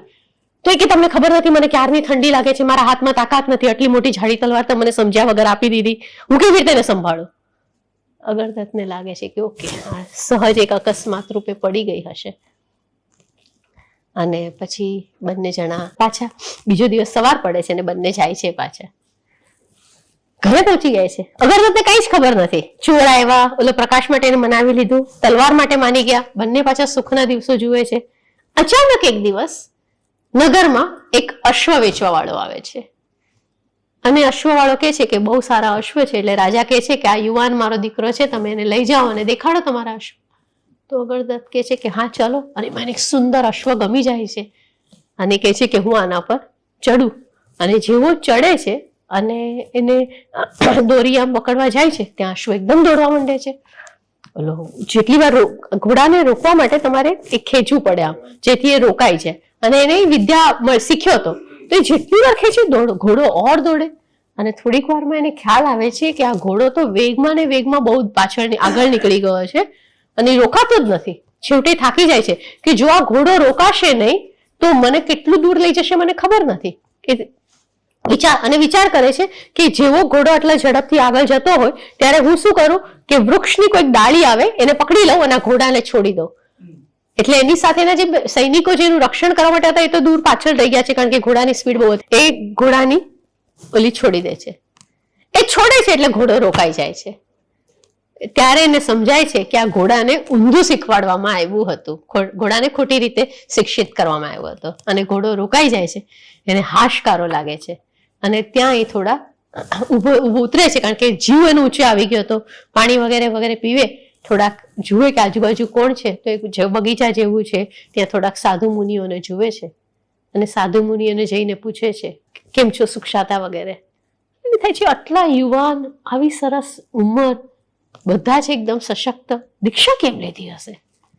એટલે પૂછ્યું છે કે તમે આટલા યુવાન છો અને આટલા સરસ છો ને તમે દીક્ષા કેમ લીધી છે? તો એ કે છે કે બસ અમારા સંસારમાંથી રસ ઉતરી ગયો. તો કે એવું તો શું થયું કે તમારો સંસારમાંથી રસ ઉતરી ગયો? કારણ કે તમારી યુવાની જોઈને તો લાગતું નથી કે તમારે દીક્ષા લેવી જોઈએ, અને મારા રાજ્યમાં તમે છો, તમારું. તો એ પછી કે છે કે અમારી જે આ રસ ઉતરી ગયો એનું કારણ છે અગળદત્ત.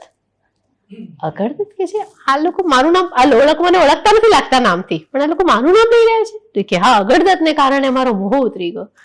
તો વિચાર કરે છે કે એવું તો શું બન્યું કે મારા કારણે આ મોહ ઉતરી ગયો હશે? પૂછે છે કે જરા વિગતે વાત કરો, અને કે છે કે અમે તો ભીલ છીએ. યાદ આવ્યું ભીલની વાત? અમે તો ભીલ છીએ, અને અમારો એક મોટો ભાઈ હતો, બહુ જ લડવામાં તાકાતવાર હતો, અને એ ભાઈની સાથે અગળદત્તનું યુદ્ધ થયું, અને અગળદત્તે એને કુટિલતાથી માર્યો. એટલે અમે ચારેય ભાઈઓ, અમે પાંચેય ભાઈઓ, 5 ભાઈઓ ત્યારે નગર બહાર હતા. અમને આવી અને ખબર પડી, એટલે અમે નક્કી કર્યું કે અમે અગળદત્તને હવે મારશું. એને અમારા ભાઈને ખોટી રીતે માર્યો છે. એટલે એકવાર મારવા માટે અમે લોકો તક શોધતા હતા, સતત એના મહેલની આસપાસ રહેતા હતા. ત્યારે એકવાર ખબર પડી કે એ બંને અગળદત્ત અને મદન મંજરી એક અવાવરી જગ્યાએ એકલા છે, અને ત્યાં અમે એને મારવા માટે પહોંચ્યા. ત્યારે મદન મંજરી દેખાય અને એના આભૂષણો લઈ અને વિચારતા જ હતા, ત્યારે એની એ પત્ની માટે થોડીક વાર પહેલા અગળદત્ત અગ્નિમાં પ્રવેશવા તૈયાર થયો હતો. યાદ છે ને અગ્નિમાં પ્રવેશ? અને એ જ અંદર આવીને બદલાઈ ગઈ છે. તો કે આ બધું જ અમે જોયું કે આ સ્ત્રી માટે અગળદત્ત મરવા તૈયાર થયો છે, અને એ જ સ્ત્રી અંદર આવતા અમને એમ કે છે કે તમે મને લઈ જાઓ, આ માણસને મારી નાખો. અને ત્યારે મને એમ થાય છે કે આ પ્રેમનો અર્થ શું છે, આ જીવનનો અર્થ શું છે? એક સ્ત્રી જો આટલું બદલાઈ જતી હોય તો અમારો મોહ આ જીવન પરથી ઉતરી ગયો છે. અને અગળદત્ત વિચાર્યા કરે છે કે જે મદન મંજરી માટે હું આમ કર, તો અગળદત્ત કહે છે પણ મુનિ એવું તો શું થયું અંદર? તો એ કહે કે પહેલી વાર તો અમે લોકો જયારે પહોંચ્યા ત્યારે અમે અગ્નિ કર્યો, અને ઓલી સ્ત્રીને જોઈ, અને એ સ્ત્રીએ અમારા યુવાન ભાઈને જોયો અને એના મોહમાં આવી ગઈ. એટલા માટે એને અમને કહ્યું કે તમે લગ્ન કરો. પછી અમે ના પાડી કે અમે તો આને મારવા આવ્યા છીએ. તો કે તમે એને ચોક્કસ મારો, પણ મને સાથે લઈ જાઓ, કારણ કે મને આ પુરુષ ગમી ગયો છે. એટલે અગળદત્ત પૂછે છે ઓર વિસ્તારથી વાત કરો, કારણ કે એને ખ્યાલ આવે છે કે આ તો બધું મારી જ સાથે થયું છે. કે છે કે પણ પછી તમે શું કર્યું? તો એ કે મેં પછી જોયું કે જ્યારે એ અગળદત્ત અગ્નિ લઈને આવ્યો ત્યારે એની સ્ત્રીએ ખોટું બોલીને એને સમજાવી દીધો. એના પછી એની સ્ત્રી એને તલવારથી મારવાની હતી, પણ અમને વિચાર આવ્યો કે આ સ્ત્રી જ આ પુરુષને મળી એ જ એનું મૃત્યુ છે, હવે એને વધારે મારવાની કોઈ જરૂર નથી.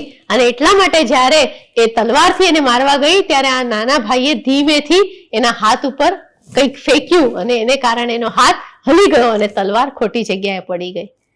અને તલવાર ખોટી જગ્યાએ પડી ત્યારે અગળદત્તે પાછું એને પૂછ્યું, ત્યારે ફરી પાછું એને મનાવી લીધો. અગળદત્તનું પુરુષાર્થ બહુ વધારે છે, સામર્થ્યવાન છે, પણ મોહમાં સમજણ ખોઈ બેઠો છે. આ સમજણ ખોઈ બેઠેલા માણસને હવે અમે શું મારીએ? એ તો આપોઆપ મળેલો છે. ત્યારથી અમને વિચાર આવ્યો કે અમે પણ સંસાર કરશું, અને આવું થશે એની કરતા અમારે સંસાર જ કરવો નથી, અને અમે આ દીક્ષા લઈ રહી છે. અગળદત્ત આ સાંભળે છે અને ચોંકી જાય છે કે મેં તો જીવનની એક જ બાજુ જોઈ, જીવનનું સત્ય અને વાસ્તવિકતા હું આ મોહમાં ભૂલી ગયો છું. અને તરત કહે છે ઓલા સાધુઓને કે સાધુ, તમે જે અગળદત્તની વાત કરી રહ્યા છો ને એ હું પોતે છું. તમારી અવાજ સાંભળીને મને પણ હવે વૈરાગ આવે છે, મારે પાછું આ મદન મંજરી પાસે જવું નથી, તમે મને દીક્ષા આપી દો. અને સાધુ એકી ટસે જોયા કરે છે, અને અગળદત્ત રડી પડે છે. કે તમારા ભાઈનો પણ હત્યારો હું જ હતો, પણ એ સમયે મારે જીતવું હતું, પણ આ સ્ત્રીમાં પાગલ થનારો મૂર્ખ પણ હું હતો. મેં મારા જીવનમાં આવું વિચાર્યું નહોતું. મને હવે આ દુર્લભ મનુષ્ય ભાવ મળ્યો છે અને આ મનુષ્ય ભાવને મારે સાકાર કરવો છે. મારે આ મોહથી છોડવો છે. મને અનુકૂળ શરીર, અનુકૂળ પરિવાર, અનુકૂળ સમૃદ્ધિ અને અનુકૂળ સામગ્રી મળી. પહેલી વાર મળી ત્યારે હું ખરાબ થઈ ગયો, બીજી વાર મળી ત્યારે હું મોહમાં પડી ગયો. હવે મારે આમાંથી કશું નથી જોતું. અને એમ કહી અને સાધુ એના માથે હાથ મૂકે છે અને દીક્ષા એને આપે છે.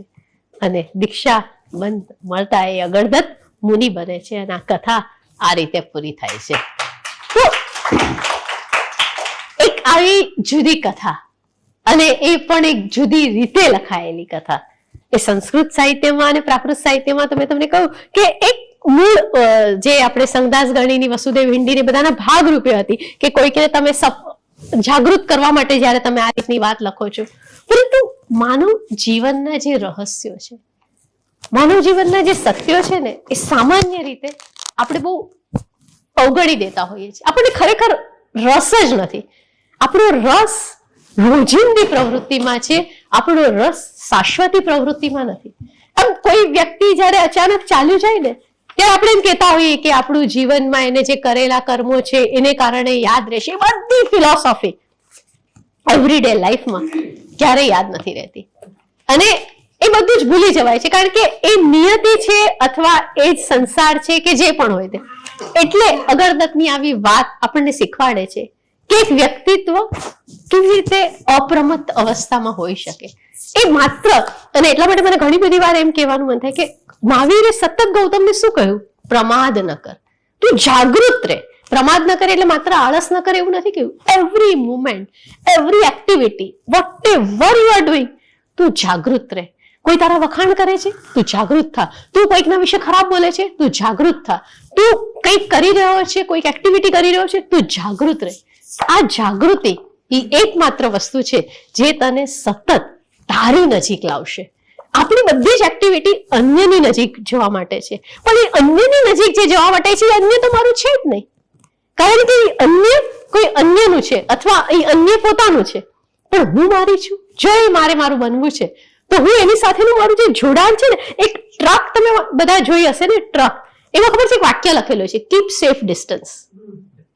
યુ નો વોટ ઇઝ, હું હંમેશા વિચારું what is keep safe distance. એ માત્ર ટકરાઈ જાય ને એના માટેનું અંતર રાખવાની વાત નથી. એ જીવનમાં આપણે રાગ દ્વેષમાં ભળી ન જઈએ એના માટેનું છે કીપ સેફ ડિસ્ટન્સ. કે આ રાગ દ્વેષથી આપણી વચ્ચે ઘર્ષણ થશે, આ રાગ દ્વેષથી આપણી વચ્ચે સંઘર્ષ થશે.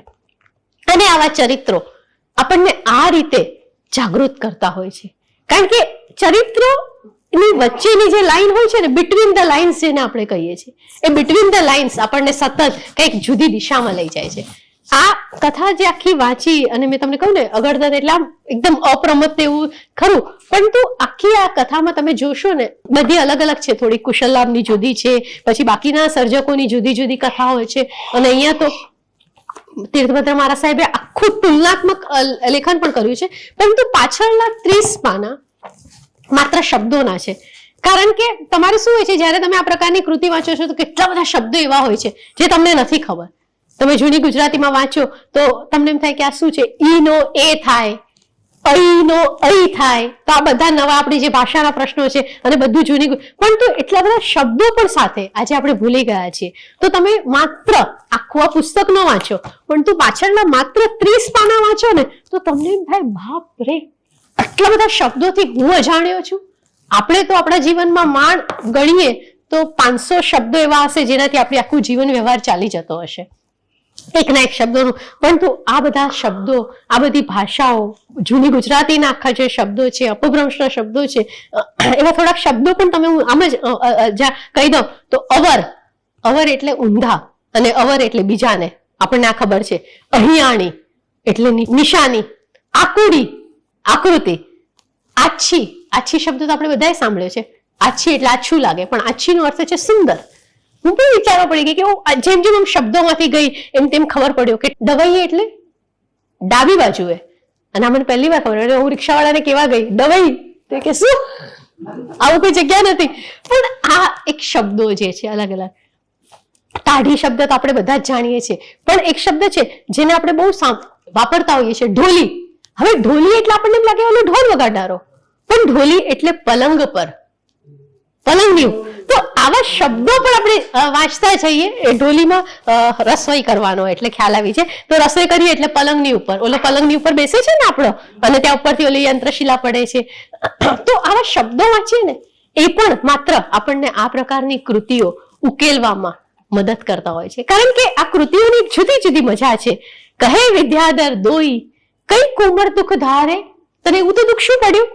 પૈસે કાહી અગ્નિ મૂરખ કછું ન વિચારે, નારી સર્પ વિષ દૂરી કરસ્યા ખીણ એક માહી, ચિંતા ન કરો વિવેક ધરી દેખો એ ઠાણી. તમને જ્યાં જ્યાં ઉપદેશ મળે ત્યાં તમે થોડું ધ્યાનપૂર્વક સાંભળો, વિવેક કરો, તો તમને ખ્યાલ આવશે કે નારી ઘણીવાર, મુઓ ઘણીવાર તમને સર્પની જેમ કરડી જતો હોય છે.